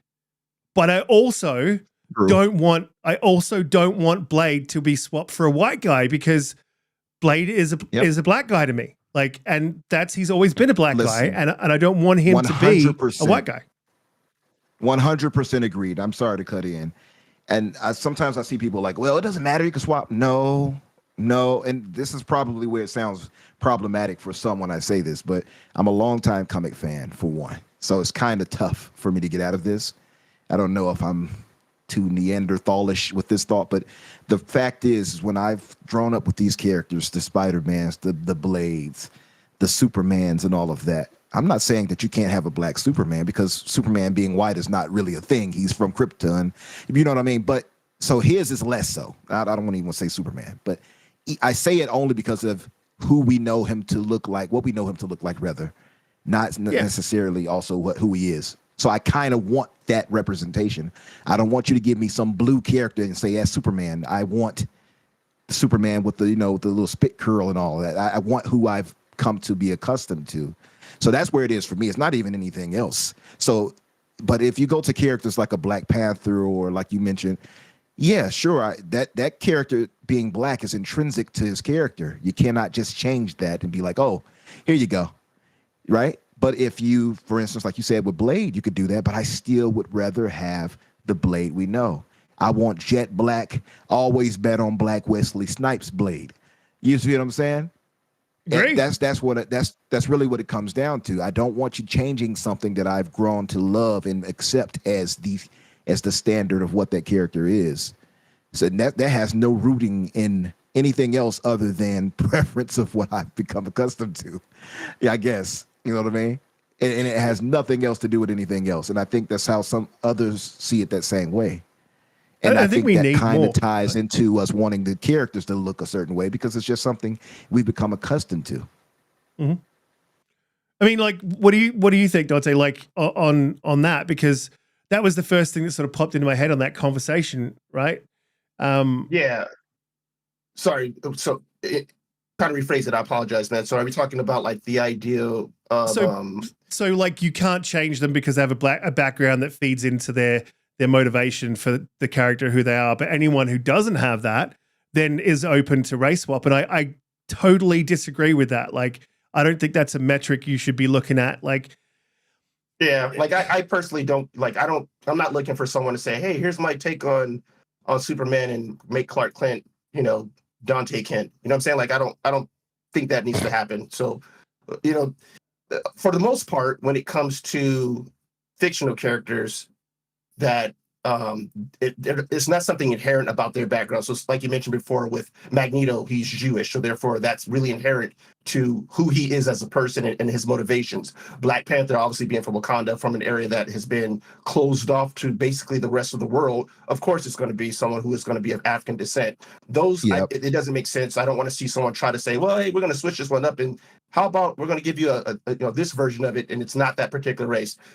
But there are certain characters where you're kind of like, maybe it's okay depending on like what the medium is. So like someone made a good example inside a chat earlier about like no one cared when Samuel L. Jackson for the most part played Nick Fury, right? No. And it's like, in the comics, Nick Fury's always been a white guy, but because people love Samuel L. Jackson and the character itself is not something that's beloved. And I think that's the key thing for a lot of people. If the character for them is really, really beloved and they whatever their race is or their gender, the fans of that want to see the person being played as that. And I can understand that argument. That true. Still comes down though to a point of us having this issue when it comes to talk about fictitious characters where we can adjust, right? Our brain, like humans, our brains can say, oh, I don't know about that change. I don't want to see that. Right. But that's a human thing in that regard. But I think there are times and places where sometimes it makes sense with, Nick Fury being one of the ones I can think of off the top of my head that kind of makes sense where it's like no one really cared because we like the actor and I don't say the character itself wasn't super beloved. Yeah. No, that makes 110% sense.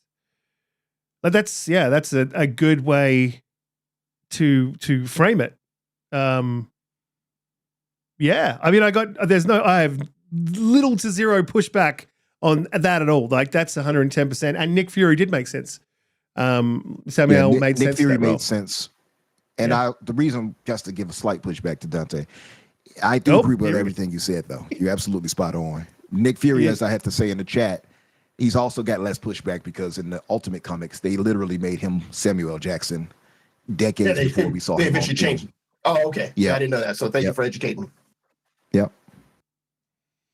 Oh, okay. So he was, look, but I agree with that. Like these huge, massive, but also then it creates a problem as we don't have enough diversity. There's not enough strong Black. There's not enough strong Indian. There's not enough strong Australian for that matter. And the accent's always shit.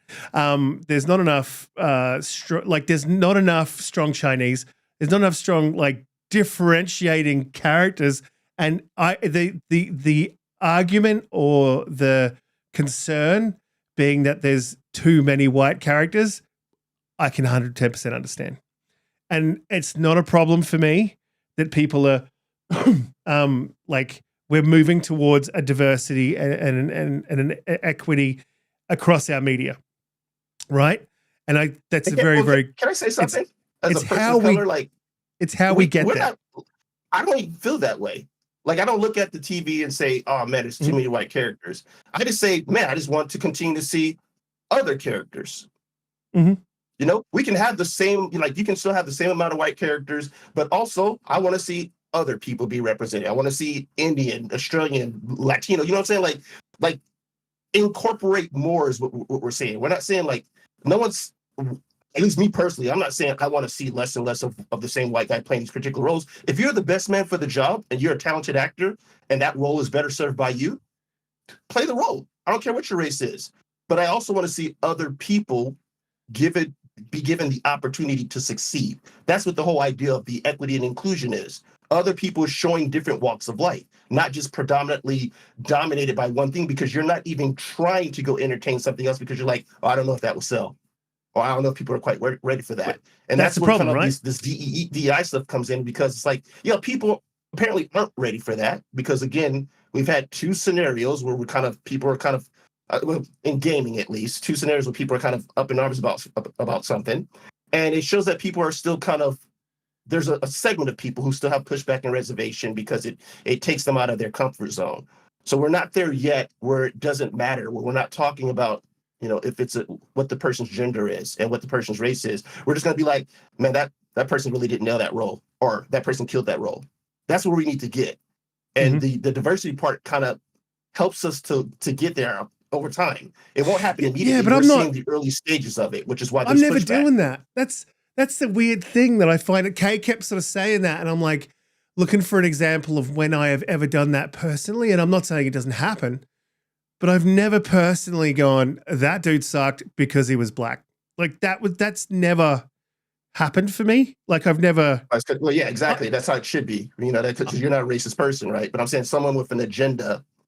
That is like feeding their stereotype, right? Yeah. So they can basically fall back on the see, that's why I told you they should have never gave that such and such that particular role. It doesn't have to be black, it could be Latino, it could be whatever. Anything other than what I'm expecting to see play the role, which is someone who's white. So we can remove, this is the thing, I guess this is sort of my problem. It's sort of coming to this realization live on the air. Hit the like button. But like we can remove a lot of those bad actors and their argument by not doing some of the things that are being done, and by doing some of the things that aren't being done in the industry. So we need more new IPs. We need to do that.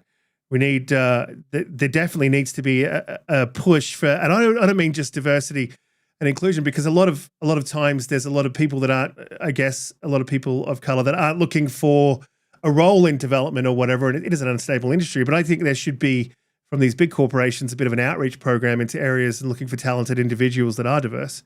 I don't think there's anything wrong with that. I think developing talent, like companies putting money into developing talent to bring them into the industry that they want, is a good way to go about things.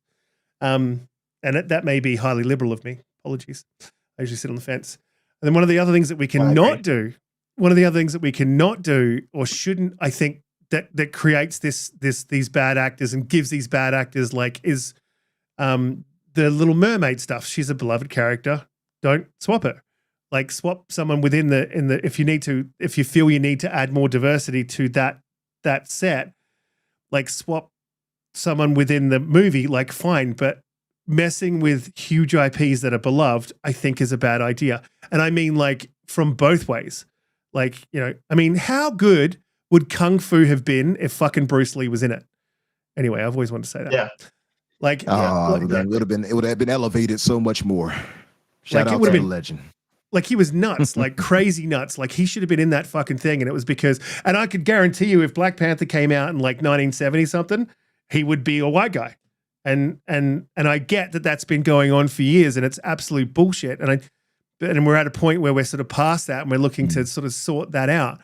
But I feel like they're making missteps that give the bad actors arguments that could be considered valid. I'm not saying that their arguments are valid. Mm-hmm.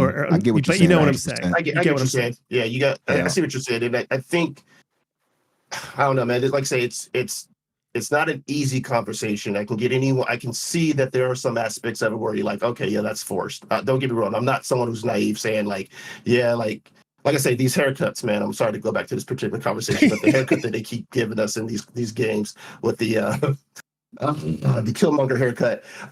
There are certain things that seems forced, and certain things can be pandering. But so it's like it's not going to be an easy process. We are like in the early stages of seeing a change where more people who come from different backgrounds can get involved into this particular space to make games and tell stories that represent how like they look, how people that look like them. And then most of us as consumers will just be able to experience these different stories. Some that have characters that look like us, some that have characters that are white, characters that are Latino, women, you name it, right? That's to me where I think we want to be, as long as they're, and also good stories, right? Not just stories for the sake of having stories, but actual good stories. But we're like in the infancy. It's like the early stage of this. This would be like the equivalent of like early stages of integration where people would be kind of like pushing back and like, I'm not used to seeing that person walking around eating at my particular table. You know what I'm saying? It's like no one likes it because, you feel like you're being forced to do something. And people hate anything that they feel like they're being forced to do it. But if you want to get to a point where like you can have these people making the games so it's more authentic, well, they got to see themselves in these games to be like, oh, cool, that's that. I wonder if I can do that. I've always wanted to be interested in doing this thing, right? And then hopefully in a generation from now, you'll have a bunch more diverse people who are actually making the games where they don't have to consult, these different groups to try to make their games more diverse. Yeah, I don't think it's They'll a future have problem. Voices writing it, Yeah, it's definitely not a future problem, right? Because we look, whether there's missteps and stuff like that is where like we're moving in the right direction, which I would 110% agree with. When it comes to SBI, like there's some stuff on the internet that I've seen, like it's just inflammatory, like some of the stuff they said, and I wouldn't hire him because of that. Like you're inflammatory as a person, and I will not work with you. Like I mean, like I'm inflammatory, but there's just fucking shit you don't say, and I think they've said some shit that you just don't say. That's not like moving the needle forward for anyone. That's pushing it back. So, but when it comes to consultancies and removing SBI from the conversation, like 110%. I think the best type of a consultancy, if someone would set it up, is someone who's got contacts all across the world and can bring in the people you need for the game that you have, right? Oh yeah, cool. I got a guy. Let me call up Hans from I don't know, Germany, and he will come over and explain to you how Germany works or whatever, like I think like that would be a good place to get to. But I think, look, we've had this conversation for a while, so I want to definitely open up because I know I've been talking a lot because it's something that I want to see succeed too, but I also don't like it being hijacked. So that pisses me off. And you guys like have been fantastic in like being like open, honest, and having the conversation. And I really appreciate that. All of you guys. And you guys in the chat have been like really, I mean, there's been some jokes and, but it's a conversation I think we just need to have, and maybe not just once, like many times. So we're checking in on our progress, like as humans with this stuff, because it's important, right? That these conversations are had and that we sort of push out the bad actors, stupid arguments and like get to the core of what's real, what's authentic, and what's good for everyone and like what isn't good for everyone and what we do like and what we don't like. And everyone has an option to put in their 2 cents because, I don't want to get all like we are the world sort of shit, but like everyone's included in this world. We should all have a say, as far as I'm concerned. So thanks, guys. Unless you want to add anything more? No, I've definitely said enough. But Umbra, if you got something to add, go for it. Or Holly, if you got something to add. At first, I was afraid. I was so okay. I'm sorry. Don't give me an opportunity to start singing up on here. No, I think we've covered it in great detail. I'm sure the audience would like to move on. They've been DEI'd. Successfully DEI'd. No, but I think we made great points overall. I think my overall thing is I don't care for agendas being pushed on anybody. I think it's unfair practice to do. However, I say that, but then that could be seen as hypocritical because I do want certain things pushed. Having more diversity is a great thing, and I do want that pushed. So it's kind of tough, right? But I think it's a thin line there, and I think it's a tough road to navigate, but it's something that has to be done. It must be done, and it will be done. I want it to sound kind of official. But no, seriously, at the end of the day, I think more people need to be open to the thought of more diversity in general. However, again, I do stand by the thought of having handsome or attractive protagonists and even antagonists is perfectly fine, and it should not be something you seek to change because you got to change the status quo. If it's a matter of just changing it because you're tired of seeing attractive people, I don't really vibe with that. But if you're changing it to say, let's include people of all shapes and colors and sizes to have more inclusiveness, I can understand that argument more personally. But at the end of the day, I think if you have character creators, that solves a lot of this for first and foremost. And two, if we're just being real, to your point, Dante, and to Holly's as well, it got an overabundance of fine characters too, right? I think we can suffer a few mid characters, if you will, right? I don't think it would hurt us that much. We got So a lot I'm of tens. kind of Yeah. I mean, we've suffered enough mid games, so we can deal with some mid looking characters, right? Absolutely. I'm joking. I just hate think the word mid, but I know, I'm just right? being an ass. Yeah, I feel you.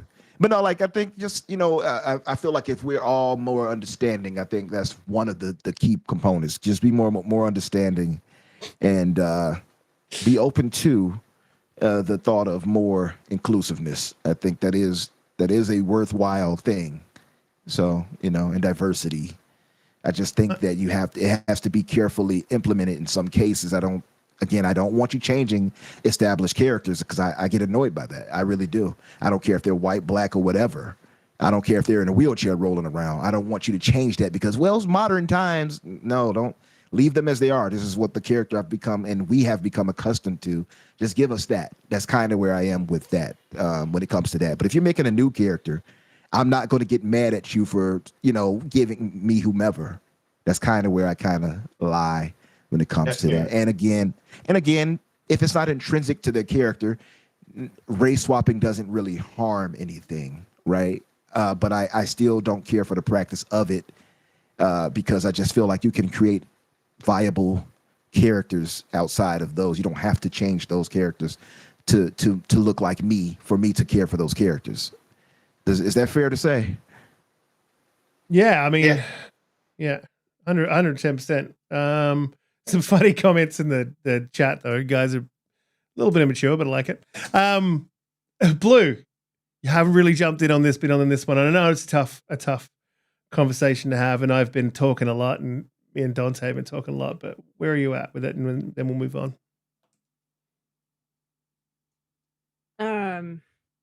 I mean, I think you guys all kind of went the full circle on it.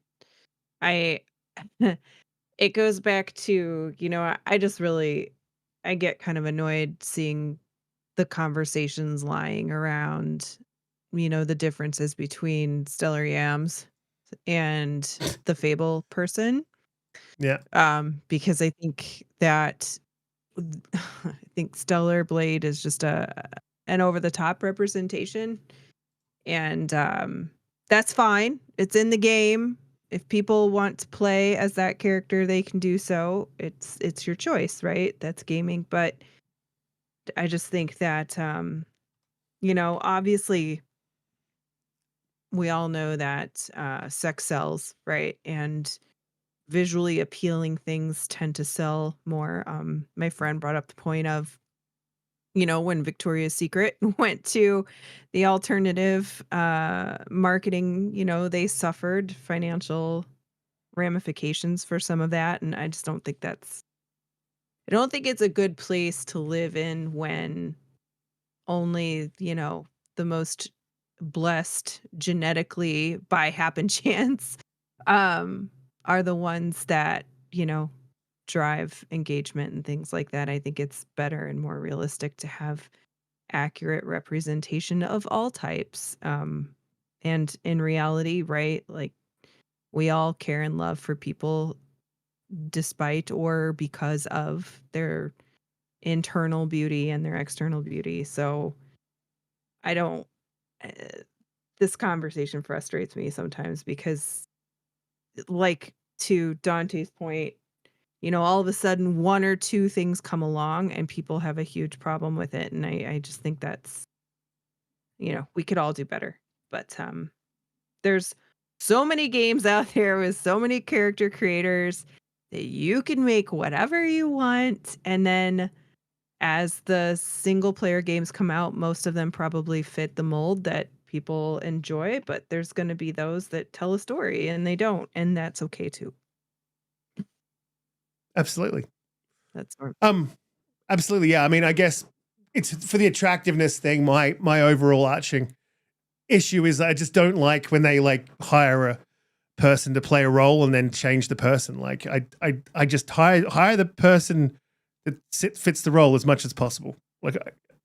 is sort of where I'm at, right? Like, if that's I don't know what it is in pounds, but if that's 130 kilo, fat man monster, then hire me. If it's a whatever, I just think hire the people for the jobs, because then you're also, it's sort of also not cool to hire people that are in what I consider the Fable girl attractive. I think she's a good looking girl, but she's not, I wouldn't say she's a supermodel type look, but I find her attractive. I think she's hot, and in the game it's different. And I just think there's someone out there who's not as attractive as her that could have had that role, right? So I feel like you're sort of taking something away from someone who could have, who isn't as attractive, who could have served in that role, right? I think I feel like that I'm being valid with that, or maybe, I've never had that problem because I'm hyper attractive and just a good looking guy. So, I like this whole hiring attractive people. And we'll move into the literally no one laughed, which means I'm not attractive. We'll move on to the next I didn't know topic. which way to go with it. I was like, if I laugh, I'm going to get in trouble. If I don't laugh, I'm going to get in trouble. So...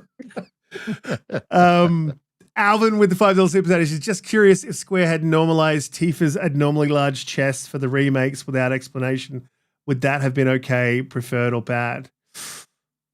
If they had normalized her large chest, no, I feel like it was a good size already, man. But if they had done that, I would have been asking why. I think that's actually, even though that's a bit of a question, right? That's if there's any changes that sort of you look at and go, why are they, why do they do that? Very unprofessional, very Asmund Gold of me. Why would they do that? Then I think that is probably not the right choice, right? So if you're looking at a game going, why? Then there's a bit of a problem there, right? Because then it doesn't feel authentic, doesn't fit, right?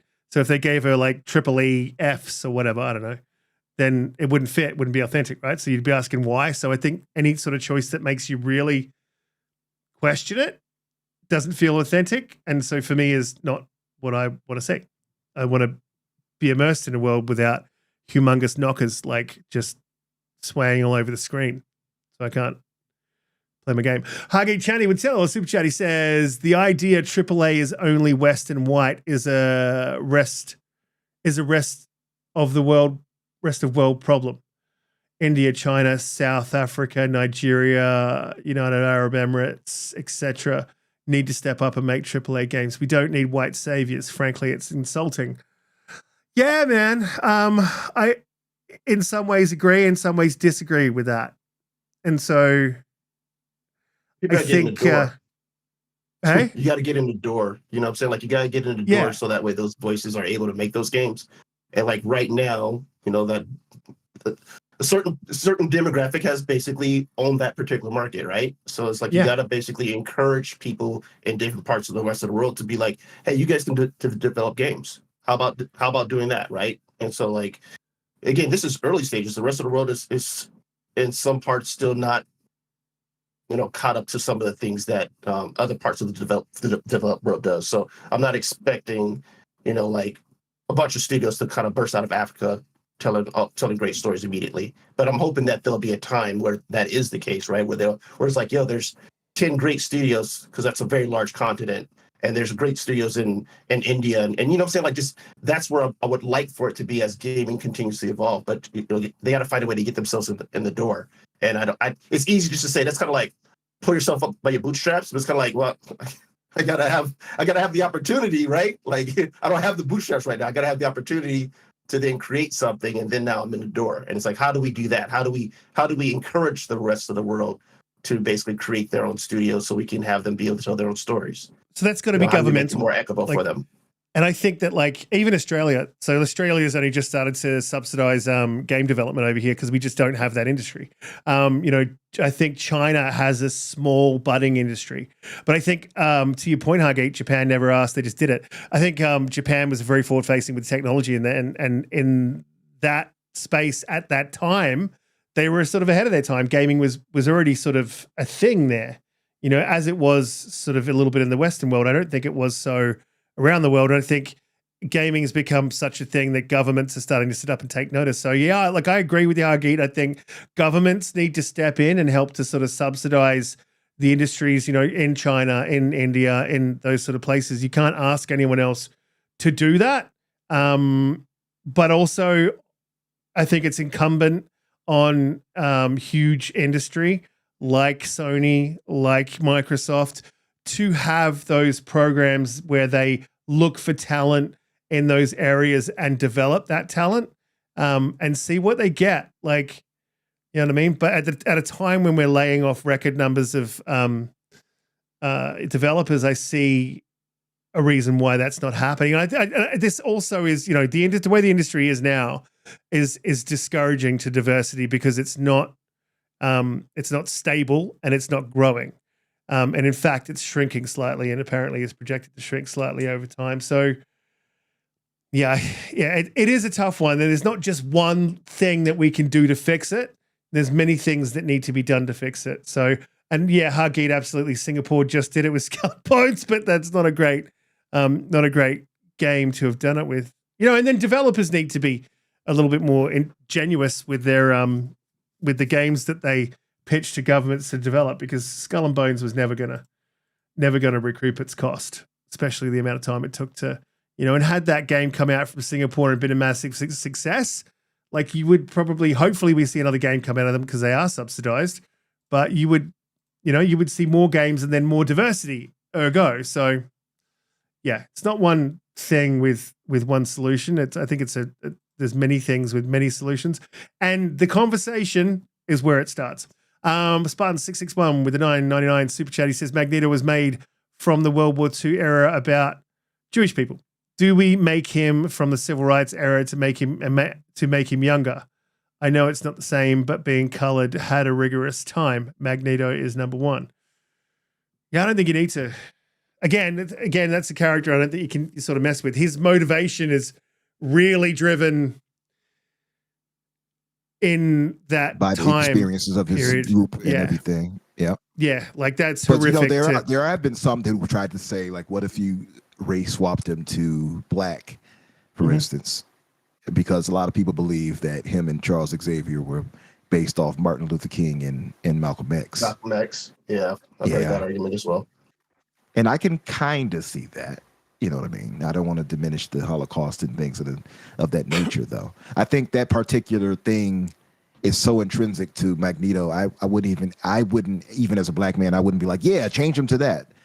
I think it's too intrinsic to who he is. To your point, Riskit. Yeah, I don't want to see a change for that. I think that, to me, that's integral to, who Magneto is, for his motivations. To me, I've never even viewed Magneto as like a villain. He was just basically, like I said, he was Malcolm X to a degree, right? He was by any means necessary to protect his kind, and his backstory plays as to why he does that, because he's seen the ugly side of what humanity would do to those who even are them, right? Let alone mutants. So to me, I don't need you to modernize that and change it and say, well, we're going to make it a black man from now. Like, me personally, certain stories should remain the way they are. And others kind of make sense when they're fictional characters. So yeah, and to your point, like definitely. exactly that with watching the persecution of an entire race, in the way of I think he lost his parents. I'm not massive into the comics, but like that is just the movie. I think where they sort of developed Magneto in the last one where he's younger, that was sort of pretty horrific, right? So yeah, I think you need that for the motivation, and it sort of makes sense in that context. Should we move on to another topic? Indeed. Yes, sir. Let's do it. Indubitably. Yes. But hey, I appreciate you guys for having this conversation. I thought this conversation that you guys had on KS Arte's chat on Sunday, on his podcast on Saturday, sorry, with Hargeet was excellent. So I appreciate you for having it, and that we can all have it in a very nice, respectful and thoughtful manner, and even the chat for asking some really good, thoughtful questions and raising some good points. So shout out to the chat and also for putting us on one of the topics for tonight, Riskit. Yeah. Well, look, Absolutely. I didn't get to flesh out the topic with Everborn, and he sort of asked me at the back end of the show where I had to go because it was like 2 a.m. But like I want to have these. I think these conversations are important. They just are. And there's just people sort of hijacking it, and I think there needs to be a little bit of reason and a lot of different voices in the room to talk about it. I think that's the thing we need to do. But moving on to the next topic, before I do, please hit the like button, share us out. We go live 8 p.m. EST every Friday. If you're in Australia, that is 10 a.m. in the East. And if you're in the West Coast, Best Coast, 8 a.m. Not many of you are in Australia, but there's some of you. So should we go Judas? Should we talk about Judas? Should we have a quick chat about Judas, Blue? Yes, let's talk about the Judases. Judas. Yeah, okay, look, so there's been some previews that I watched heavily. Obviously, Ken Levine's new game. If you don't know who Ken Levine is, he is the creator of BioShock Infinite. And what was the one before that? System Shock 2. And this was looking very much like a BioShock in space. And from what we're hearing from the guys, well, me personally, from what I personally have watched, it's something's very different. It's a roguelite first-person shooter, but there's not all action all the time. There's a lot of it has a lot of different powers where you can hack into robots and stuff like that. I don't want to crap on for too long about it because I know Blue's very passionate about Judas, so I want to get to you, Blue. But I am very intrigued about his conversation. He did a probably about 10 years ago now. I think it's about 10 years ago at a GDC. He did a conference talking about putting how you build games and sort of creating a Lego set where everything can fit together, and the player basically gets to put, the developer and the player together, put that Lego set sort of together to create something in the industry, right? So, and create an amazing game. So it was very interesting. It seems like this is what he's attempting. So he said a couple of times that he wasn't able to do what he wanted to do with BioShock Infinite, and this is sort of a return, a totally different game, but he's able to incorporate some of those Lego blocks into his game. So Blue, this is you. You love this man. You have this man's hair in a ponytail cut off. No, that's not true. I made that up. She made a Ken Levine doll that's stuffed with his hero hair. Make another BioShock. Starts picking him with a little needle. Make a little voodoo doll that just keep giving him more good things instead of poking him with needles. Right. Yeah. So yeah, you set it up there. He's calling them narrative Legos, and essentially what that means is that no two people will really have the same playthrough, which is really exciting. I think it's elements of roguelike. So I've watched some of the footage from, there is actually, just so everybody knows, there's a video up from IGN that did the full 75-minute interview with Ken Levine with Ryan McCaffrey and Jeff Keighley. But then also the other people that were sent to Boston to sit down with Ken was the Friends Per Second podcast, which is with Skillup, Lucy James, and Jake Baldino. And Jake Baldino is one of my favorites, and I know Skillup is one of Riskit's favorites. And Lucy James was a really good writer. I think she used to work at GameSpot, but anyway, so they also sat down with Ken Levine and did an interview, but then they recorded a 2.5-hour session talking about their experience with the game. I haven't gotten through all of it yet, and they also pieced in some of that footage. Or if you just want to see gameplay, Ryan McCaffrey released on IGN about 6.5 minutes of Judas gameplay. It's just gameplay. But the thing that was stressed is that this is still very much preview. So it's still got a ways to go. It's not ready for like a full press event, but they got to play 5 to 6 hours of the game, which is a lot for anybody just to be able to go in and sit down and play. Usually, they give them a couple hours. But they said it was a mashup of a bunch of different game types that has really never been done before. They were even having a hard time like explaining like how those fit together without, giving away some, and also saying they genuinely don't have anything to compare it to, which I think is really cool. But it has elements of roguelike because you are reprinted at the beginning of this. Judas is the female character that we see in the initial, and there are three like protagonists that Judas interacts with, and Judas will go back and forth, and you choose your allegiance with one of those protagonists and move it forward, and you get consequences from the others or promotions from the one that you've chosen as you move it through. But it is first person, it's narrative driven. And it also, has guns, and it has the BioShock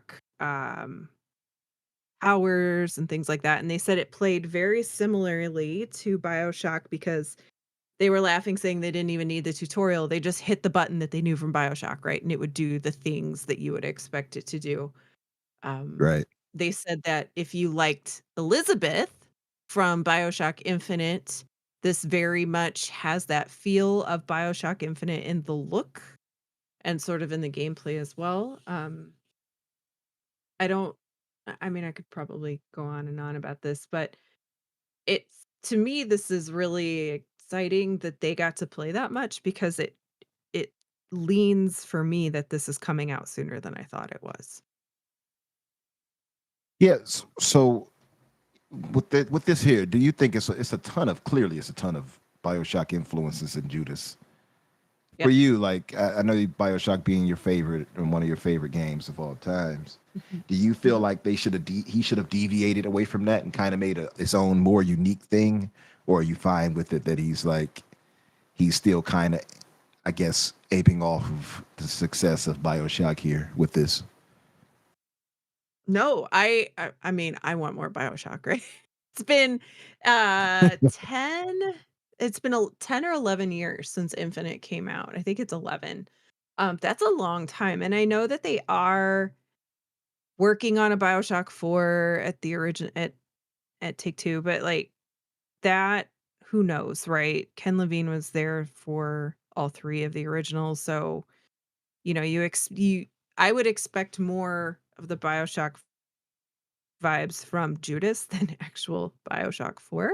And who knows where that game is. We do know that it is being worked on though, because this week there was a tweet that commented about wondering if people were even still working on BioShock 4, and Take-Two responded with the little chef like they were cooking. So that is being actually worked on at this time. It's probably 4 or 5 years away at least. But Yeah.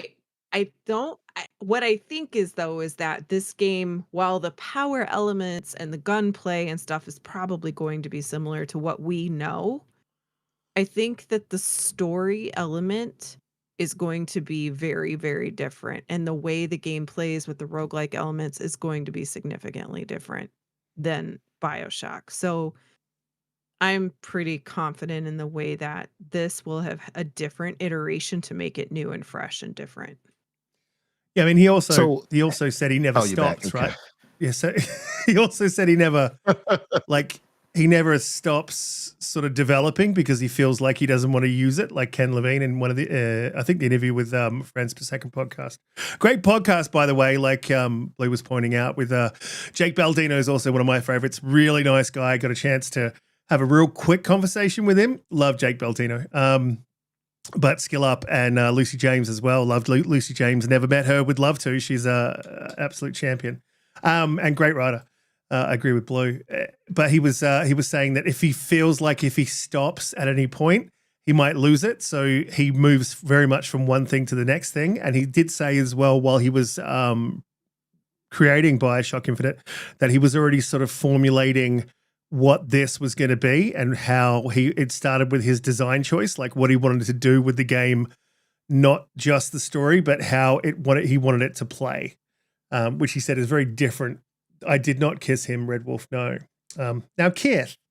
But yeah, this looks amazing to me. I'm pretty sort of. I didn't play BioShock Infinite, and it's one that I might go back and have a look at. Oh, you should. Oh. I mean, is it as trash as Cyberpunk?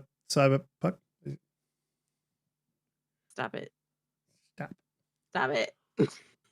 It is my least favorite of the three, but it is still an absolutely brilliant game. And the story at the end ties back without giving too many spoilers. The story does still tie in because it's BioShock, right? And that really brings it all together, but it's very good. Mm-hmm. Mm-hmm. Yeah, I mean, yeah. And so Cyberpunk. Oh, no, Cyberpunk's trash. I'll go back to it. What do you think of this, Dante? Is this up your alley? So I'm going to admit that I'm a fraud because I never played any of the BioShock games. But this one, this is me and I know Holly. We had this conversation, and you shamed me for it, which deservedly so.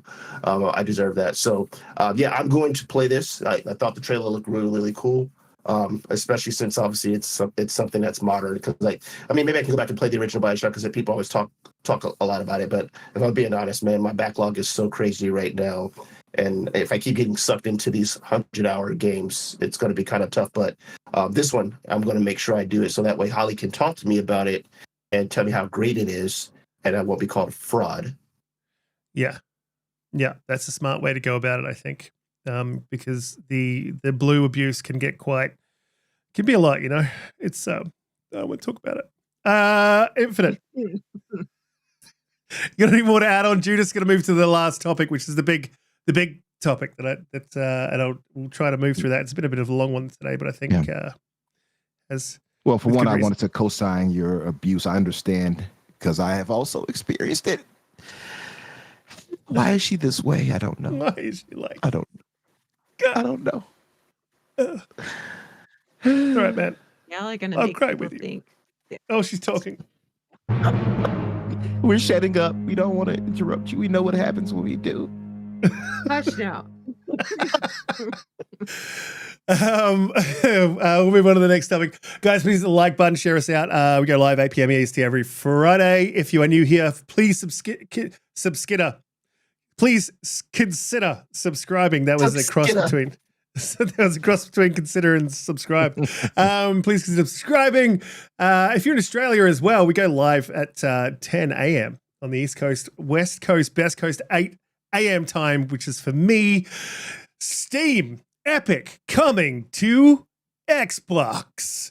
Bit I could say on this. There's a lot of pushback on this. It's kind of a lot of people not understanding why this happened. So I'll very briefly preface this and say Phil Spencer came out in an interview the other day talking about how he would like to see Epic. Risk. Yes, sir. I was under duress of being abused by that blue number, so I didn't give my thoughts on the last topic. Oh, Judas. Yes. I'll briefly say, just briefly, I'll say this and then we can move on. I like the ideas behind it. It is kind of confusing because I guess it's kind of unique and new to us. The whole, what do they call it? The narrative Lego, as he calls it for this. So it's kind of interesting, right? And you essentially play 3 different characters, I believe, and so you swap between, I guess, what's the word here? You get the projections of each that you can swap to, and at a point you can do so much that you start to adhere to that specific character or avatar, and others can turn against you. So that's where the Judas part kicks in. So I'm interested in how that plays out. Sounds kind of unique. I know that I will say this. I'm not a big fan of procedurally generated lands and things like that. And I think this has that. We talked about it the other day on the show. I'm not a big fan of that. I prefer handcrafted, specifically made maps and things of that nature. But we can see how it plays out in here. You don't get a lot of games that's made like this. So I do like the premise behind it, and we have to see if it plays out. I will say, though, there is one game that I saw that was in the same somewhat vein of this, where you play as a character and then you see the perspective from another character. And that was, what was that name of that game made by, I just had it in my head too. It's with the brother who was speaking kind of like the jive talk. Is this third grade who you say, "Who am you, sucker?" You're talking about Deathloop? Deathloop. And Deathloop had something I think that sounds similar to that. The way you play it, and you see the different perspectives and what you can come back and change because of the roguelike type thing. So I hope it's not kind of like, because I didn't like Deathloop. So I hope it's not too far into that direction, if that makes sense. But I like the premise behind it. And so the word on the street, what they were saying was it didn't feel procedurally generated. Like it didn't feel like that. So it felt handcrafted then. Okay, that's good. That's a positive. I'm interested in seeing where they go with it. I mean, like Holly would say, he's definitely a well-respected legend in his field. I expect him to turn in something good. It's been a while since he's given us something, right? Like what it's been like 10 years? Yeah. So I'm hoping for good things. I hope we need more of these legends to step back in and do that thing. I think a lot of them have kind of fallen back. So it's good for that reason alone to have, somebody so well versed in making games and creating these unique stories and worlds. So I'm excited for it for that reason alone. And when they showed that trailer and we saw it at the VGAs, I'm sure all of us were hyped. It looks really damn good. I like the art style. And the thing I think excels at too is not only the environment, but the art style. That type of art style he's using for this and for like he's used for BioShock, it's something that lasts forever. It's not something that you'll be like, oh, that looks dated. So I'm excited to see where they go with this. Yeah, well, it looks pretty fire to me, but I might go back and check out BioShock Infinite, so I've got an idea of what he is like as a developer. But from all accounts, he is trash. No, from all accounts, he is pretty amazing. So Blue just like snapped a microphone stand in half.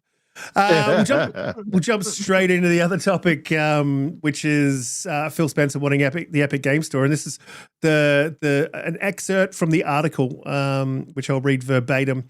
Quote: Phil Spencer doesn't just want Xbox games on other consoles; he wants other video game retailers on Xbox too. In an interview with Microsoft CEO of Gaming during the annual, not anal, Game Developers Conference, Spencer told Polygon about the ways he'd like to break down the walled gardens and have historically limited players to making purchases through the first-party stores tied to each console. Or in layperson's terms, why should you be able to buy games from other stores on Xbox, not just the official storefront? Spencer mentioned that his frustrations with closed ecosystems Spencer mentioned that with his frustrations with closed ecosystems. So we asked for clarity. Could he really see a future where stores like itch.io or Epic Game Store existed on Xbox? Was it just a matter of figuring out mountains of paperwork to get there? Yes, said Spencer. Consider our history as a Windows gaming company. Nobody would blink twice if I said, hey, using a PC, you get to decide the type of experience you have by picking where to buy your games. There's real value in that. So I wanted to just cover off on this because a lot of the pushback on this is, I don't see why Xbox would do that because they would lose sales. There's plenty of ways that they could manage that. And they already do lose sales as is with Game Pass. I mean, that's a fact. Like people might get upset about that, but they do. It does cannibalize their sales a little bit. That's true. It doesn't on Steam, however, and they would still have those sales on Steam. Now, if they were to bring, let's say, let's have this conversation like it's Steam and Epic. If you're Gabe, you then have access to 50 million console players that for the most part you wouldn't have access to. Let's say 10 million of those got PCs. So now you've got access to a further 40 million players. That is nothing to sneeze at. That is a lot of money in your pocket if you can make sales to those people through your store. I am sure that Xbox would take a cut in some way or some sort of monthly rental fee that they would charge Steam, or however they want to organize it. I'm not there to organize it. But there's plenty of ways that Xbox could benefit from this. The other thing is, if you're the only box that has every single game on it, this flips the argument, right? So with Xbox bringing Xbox games to PlayStation, if you then become the only box that has Steam available on it, that is a huge draw card. That will bring you players. It's the same as the exclusive argument. It will bring players over to the box. Maybe not immediately. These things don't happen overnight, but they do happen. And I think any argument that I've heard against this has just been poorly thought out. So I'm interested to see if the panel has an argument against this. If anyone in the chat's got an argument against why this would happen, why it would be bad, why it wouldn't work, I'd like to hear it. But I think this plays out well for both. So Dante, I'm going to jump to you and see, do you have an argument for or against? Do you want to see this as a consumer? This is a great thing, especially for me as a console purist, being the only person on this panel that only plays on Xbox anymore. Yeah. I play primarily on Xbox. Man, what you talking about? I only play Helldivers on PC.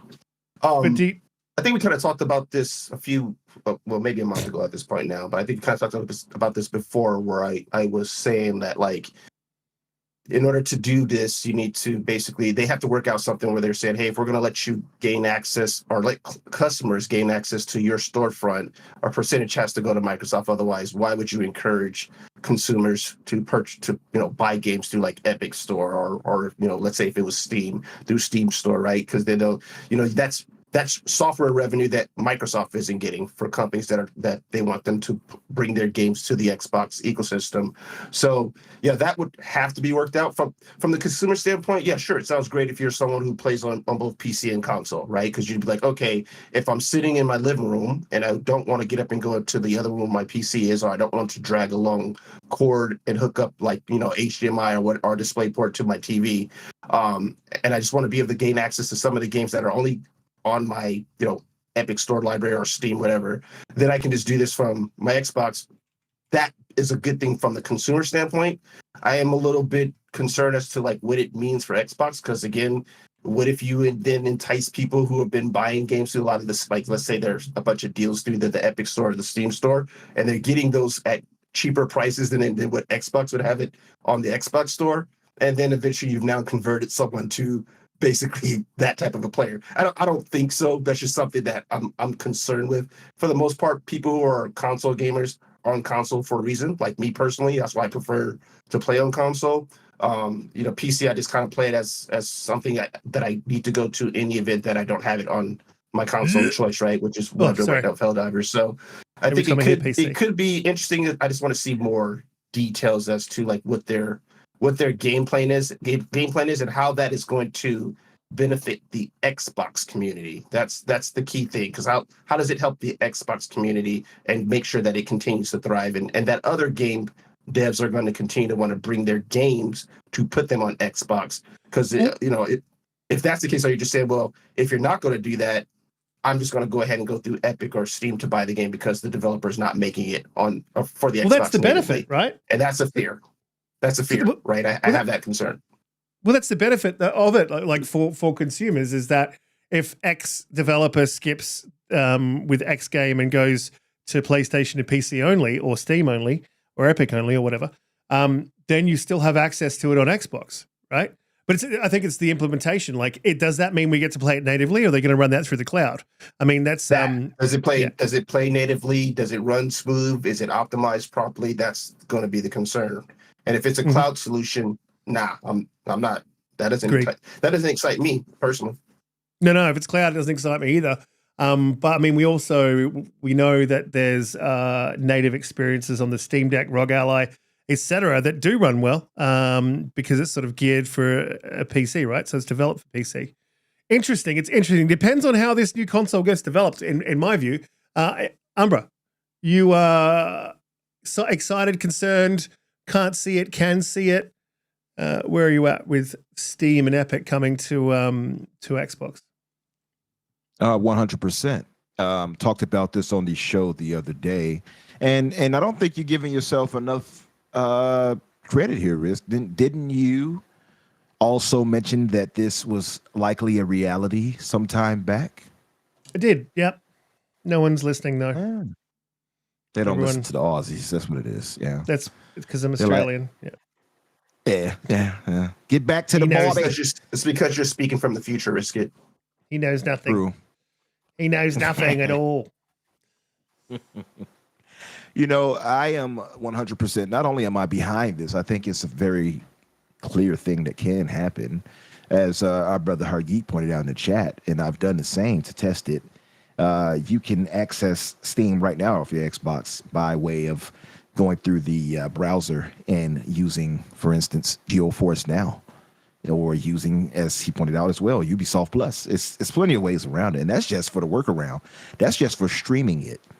But you can't tell me with all the technology and everything we have at our disposal, and people who are 10 times smarter than most of us here can't figure out how to properly set up servers and in a coexistence of that, to have those servers attached in some manner to allow Steam, or at least an accessible version of Steam, on a future console. Absolutely, I could believe that.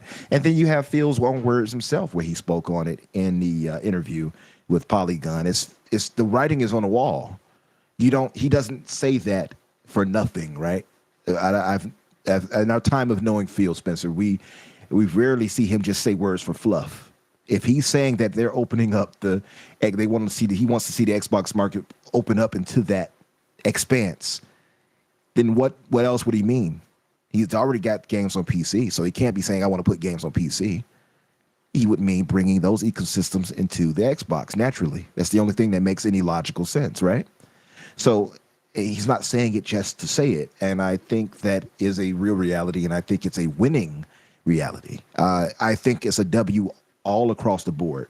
I've had this debate with my brother Cass, and I told him I had to snap him out of it, because he was arguing from a standpoint of a PC guy, because he's very PC master race. For those that don't know him, he tries to look down on.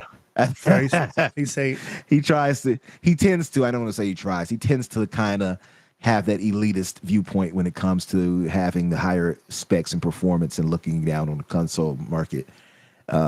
He does it to troll too. He's a good dude though, but he has this tendency to only kind of look at it from his own specific view.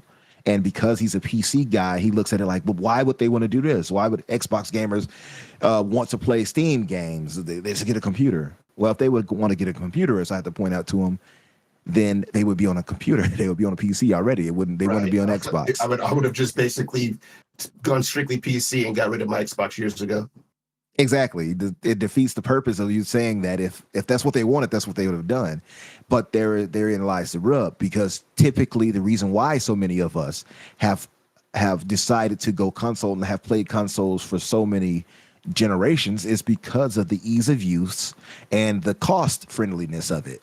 That's the thing. And if you want to jump into the PC market, you're doing yourself a disservice if you grab anything too low spec. You want to get something that can run these games properly. And now I have myself a 4080 Super pre-built coming, because I want the best of the best type of performance. Now, of course, I can go for the 4090, but it's not needed to get that. You're not going to hurt yourself if you get it, but it's expensive as hell. Even the one I have is super expensive. Not many people are going to want to do that. And, in the thousands of dollars range, right? So the ease of use and the cost friendliness of consoles will always outweigh that for the masses. It's just the truth of it. And so to have that situation where we can get a console experience and we could just switch to or access Steam games and bypass the loss of us continuously losing out on third-party games. This is the point I had to get him to understand. Well, it's just the same games. They'll sell it. Why would people would just go through Steam. I'm doing his voice right now. People would just go to Steam and buy the games. Well, no. And Gray made this point, which in my chat, which I was like, oh, good point. They would likely come to an understanding that the games in the marketplace, of this shared marketplace, would have to be the same price. So that cuts out any of this. Oh, I'll just go to Steam and get the games, right? Right. Gray made a Like if they're excellent offering point. it for 20% less than what I can buy it through Xbox. So like Right. that's my concern and fear. Why would I buy it through Xbox if I can go take care of this Steam or Epic deal and get it for $40 as opposed to $70? Exactly. And if you make them across the board, if it's in this shared market, and they can do that, there's no way you could tell me they can't figure that out. They can figure out how to make it the same price if you're accessing it through your Xbox. That way it stops any of that, oh, I'll just get it over here thing. You're going to have to buy it one way or another at the same price. And it doesn't hurt you to get it on Xbox as you play it there, or you get it on Steam, you're going to play it on your Xbox. So that stops that dead in its tracks. Now they would have to, it's going to be red tape as far as the profit sharing. That is the problem, right? That is where it comes to being like, okay, how are they going to handle that? But I think Microsoft has shown us that they're willing to take a bit of a loss when it comes to certain things to get things going the way they need it to go, right? They've shown us that. And I think if they can get past that part and say what's the split for them and Valve in this situation and the developers, I think that can work out. Hell, and he said, well, but what does Valve get from this? They don't gain anything. I said, yes, they do. For one, they gain money. They wouldn't want. You can never argue something with me and with a corporation and say they don't want more money. They always want more money, always. And Valve is no different than any other corporation. As nice as Gabe is, he still wants money. And even his shareholders, even if he isn't caring about it, they are. So more money, access to millions more gamers who can buy those games from you on Steam or through Steam and access Steam and get those third-party games that have skipped Xbox. That cuts out all of that nonsense we've been dealing with third parties skipping this platform right then and there. That to me is the biggest thing. I don't care about anything else. If you stop the loss of us bleeding from third-party loss, that right there is a major W for Xbox alone. The whole part of where we can possibly get other Steam games that typically skip out on consoles is another W too. But the biggest one is that. And then of course there is the whimsical thought of, can we access these PlayStation games now? Right? So if that is allowed as well, Sony doesn't step in like, no, you can't do that. If they don't step in and do that, that's an even bigger W. It's gonna go to more console warring, of course. You know that, right? But at the same time, it's still a W for the consumer. And it's a W for Microsoft, and it's a W for Steam or Epic, because he argued, well, why would they need Steam? Wouldn't need it. Okay, let's go that route. Epic would need it. Epic needs it so bad because they're cut out largely by Steam, and Steam is basically a monopoly on PC. So if you have Epic and Microsoft work out a deal, they still get the same games that Steam gets, most by and large, at least for the third party. Well, mostly, right? They get enough. And Epic has already been put in a position where they have to now promise developers that, hey, we'll give you can put your games on our platform for free as long as you allow us exclusivity for 6 months. Epic is ripe for the position of being used by Microsoft in this case, more so than Steam ever would. So I think it can happen for one, and I think it will. I think, again, where there's smoke, there's fire. So I'm excited for the future of Xbox for that reason alone. Yeah, definitely. I think it's happening. Definitely happening. Blue, where are you at with Steam coming to Xbox and Epic coming to Xbox? Concerns, beliefs? Where you at? So what happens when I always go last is that everybody else always takes the points. The especially Umbra, because he talks. And so the yeah, you heard me.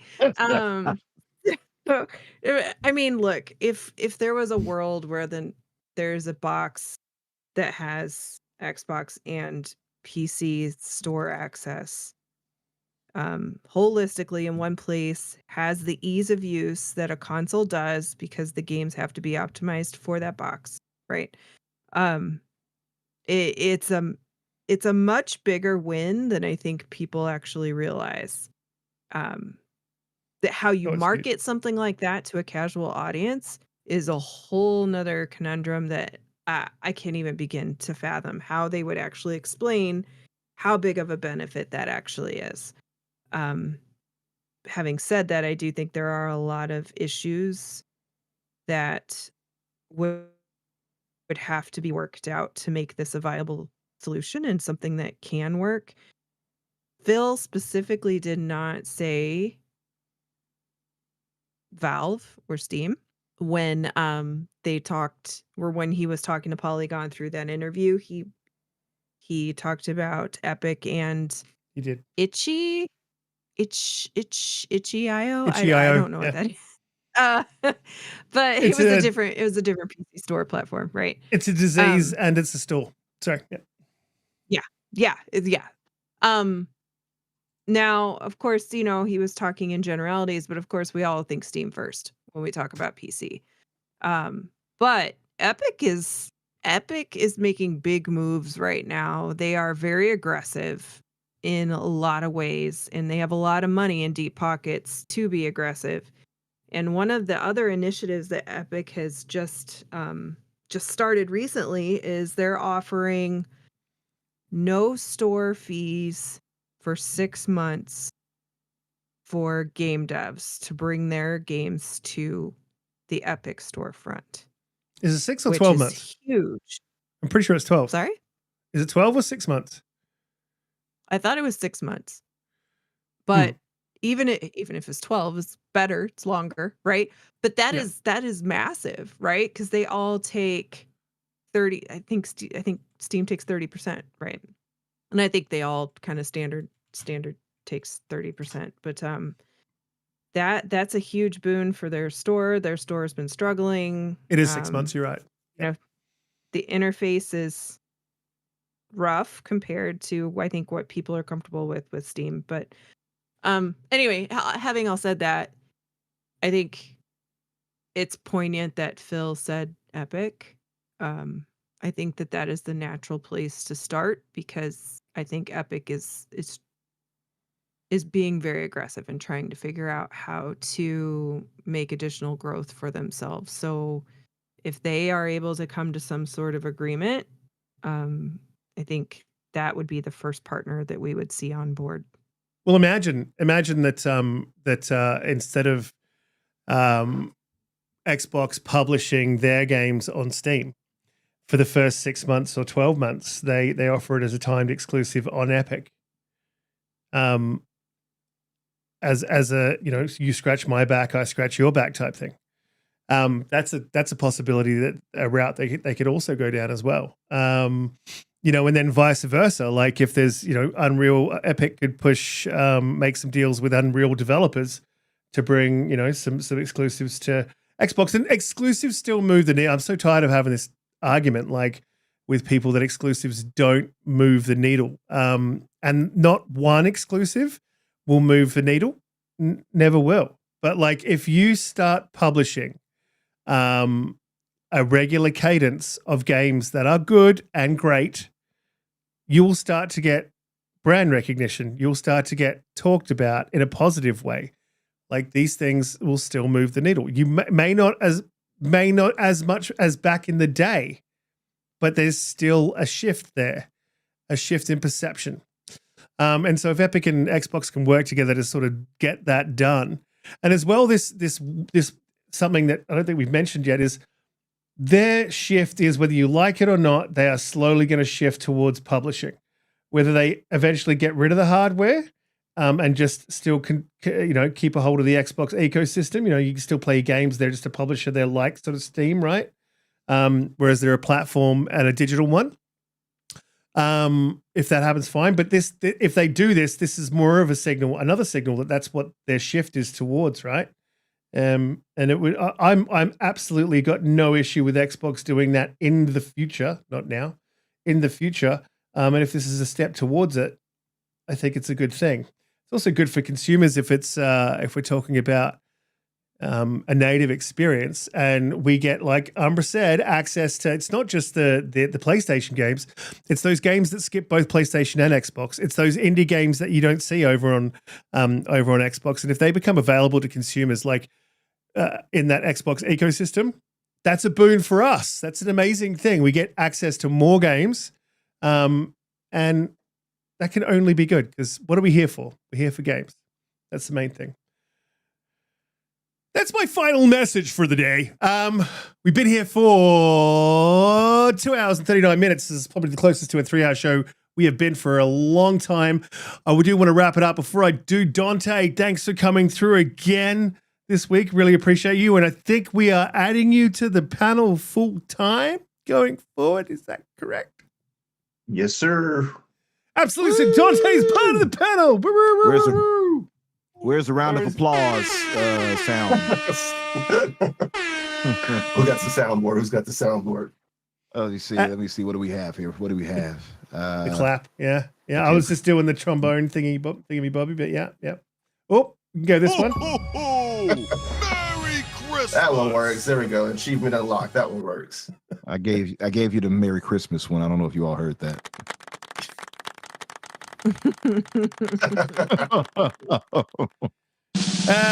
But yeah,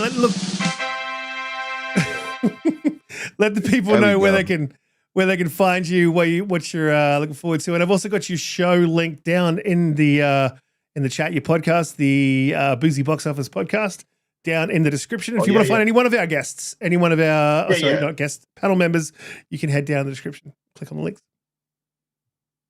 Thank you guys as always. Some really great conversations tonight. Panel was amazing and the chat was amazing. So thank you guys for being awesome in the chat like always. You can find me on Twitter, Dante J Moody, on Xbox, Spriggan113. And yeah, the podcast that I run on the side with my boy is just about movies. We do something called the Boozy Box Office Podcast. Thinking about moving it to YouTube though, because we've been having some issues lately with getting it to post properly for Spotify. So I'll have to update that once we make a decision on how that's going. And now you can find me here. So shout out to everybody who showed up tonight. You guys were amazing. And again, it's been a blast. Absolutely. Have a great weekend, everybody, for Easter weekend. Oh yeah, it's Easter weekend right now. I just got a knock on the door from the missus, so I got to wrap it up quickly. Umbra, that was directed at you. Let people know where I can find you, what you'd be up to as quickly as possible. Wait a minute. Wait a minute. Why was it directed at me? What are you trying to say? I am very succinct on the mic. I don't know where this is coming from. Give me. I think I could. Let me give myself. I think I should give it a more of a pause as I speak to properly give the weight of this experience today. And let me stop. No, seriously, Dante, welcome on board, man. It's great to have you with us as always. Of course, it's great to hear your take. So. Welcome on, brothers. Good to have you as part of the cast fully now. Appreciate it, fam. Shout out to our other co-stars here and host star of the podcast here, the Riskit and Blue. You all like the star part, right? Sounds exclusive. Mm-hmm. But and much love and respect to the chat. Thank you all for being here and holding us down as you tend to do. As for me, of course, you can find me on Twitter, Infinite Umbra or Umbra Infinite. You'll find me either way. Tuesdays on Boom's podcast, The Xbox Factor at 12 o'clock Eastern. Thursdays, The Fix. Become a fixer. I'm trying to come up with some things to have a membership thing going. And Thursdays at 8 o'clock Eastern. And, of course, here on Fridays, jump back in with us on that at 8 o'clock Eastern. Thank you guys again. Talk to you later. Absolutely. Blue, let the people know where they can find you, what you're up to this coming week. Plans are. Yeah. Tomorrow morning, I guess US tomorrow morning, I will be on the Gaming Circle podcast with Kay Asante and Everborn Saga. Super excited to do that. That's my first time being with them. And on Tuesday nights, I am with the Renegade Realm podcast on Tuesdays at 5 p.m. Central. That's an all the time thing. And also, I am helping Ben Kenobi with his wonderful coins. Go follow him on Twitter. He's going to be doing some giveaways for Diablo that just dropped in Game Pass and Pal World. And we have a new coin that will be announced any minute for a big giveaway for a very mysterious game that's coming out in May, if you could guess what that is. Oh, I wonder what it is. Yeah, and I'm ThatBlueNumber on Twitter and all of the gaming platforms. So find me, friend me, play Outlast Trials, be fun. Absolutely, and thank you guys in the chat. You guys have all been absolutely amazing. Those who stuck with us for the entirety of the show, really appreciate every single one of you coming each week and supporting us. Don't forget to hit that like button on the way out if you haven't already. And if you are new, please subscribe, and we will see you all next week for the next one and stuff and thing.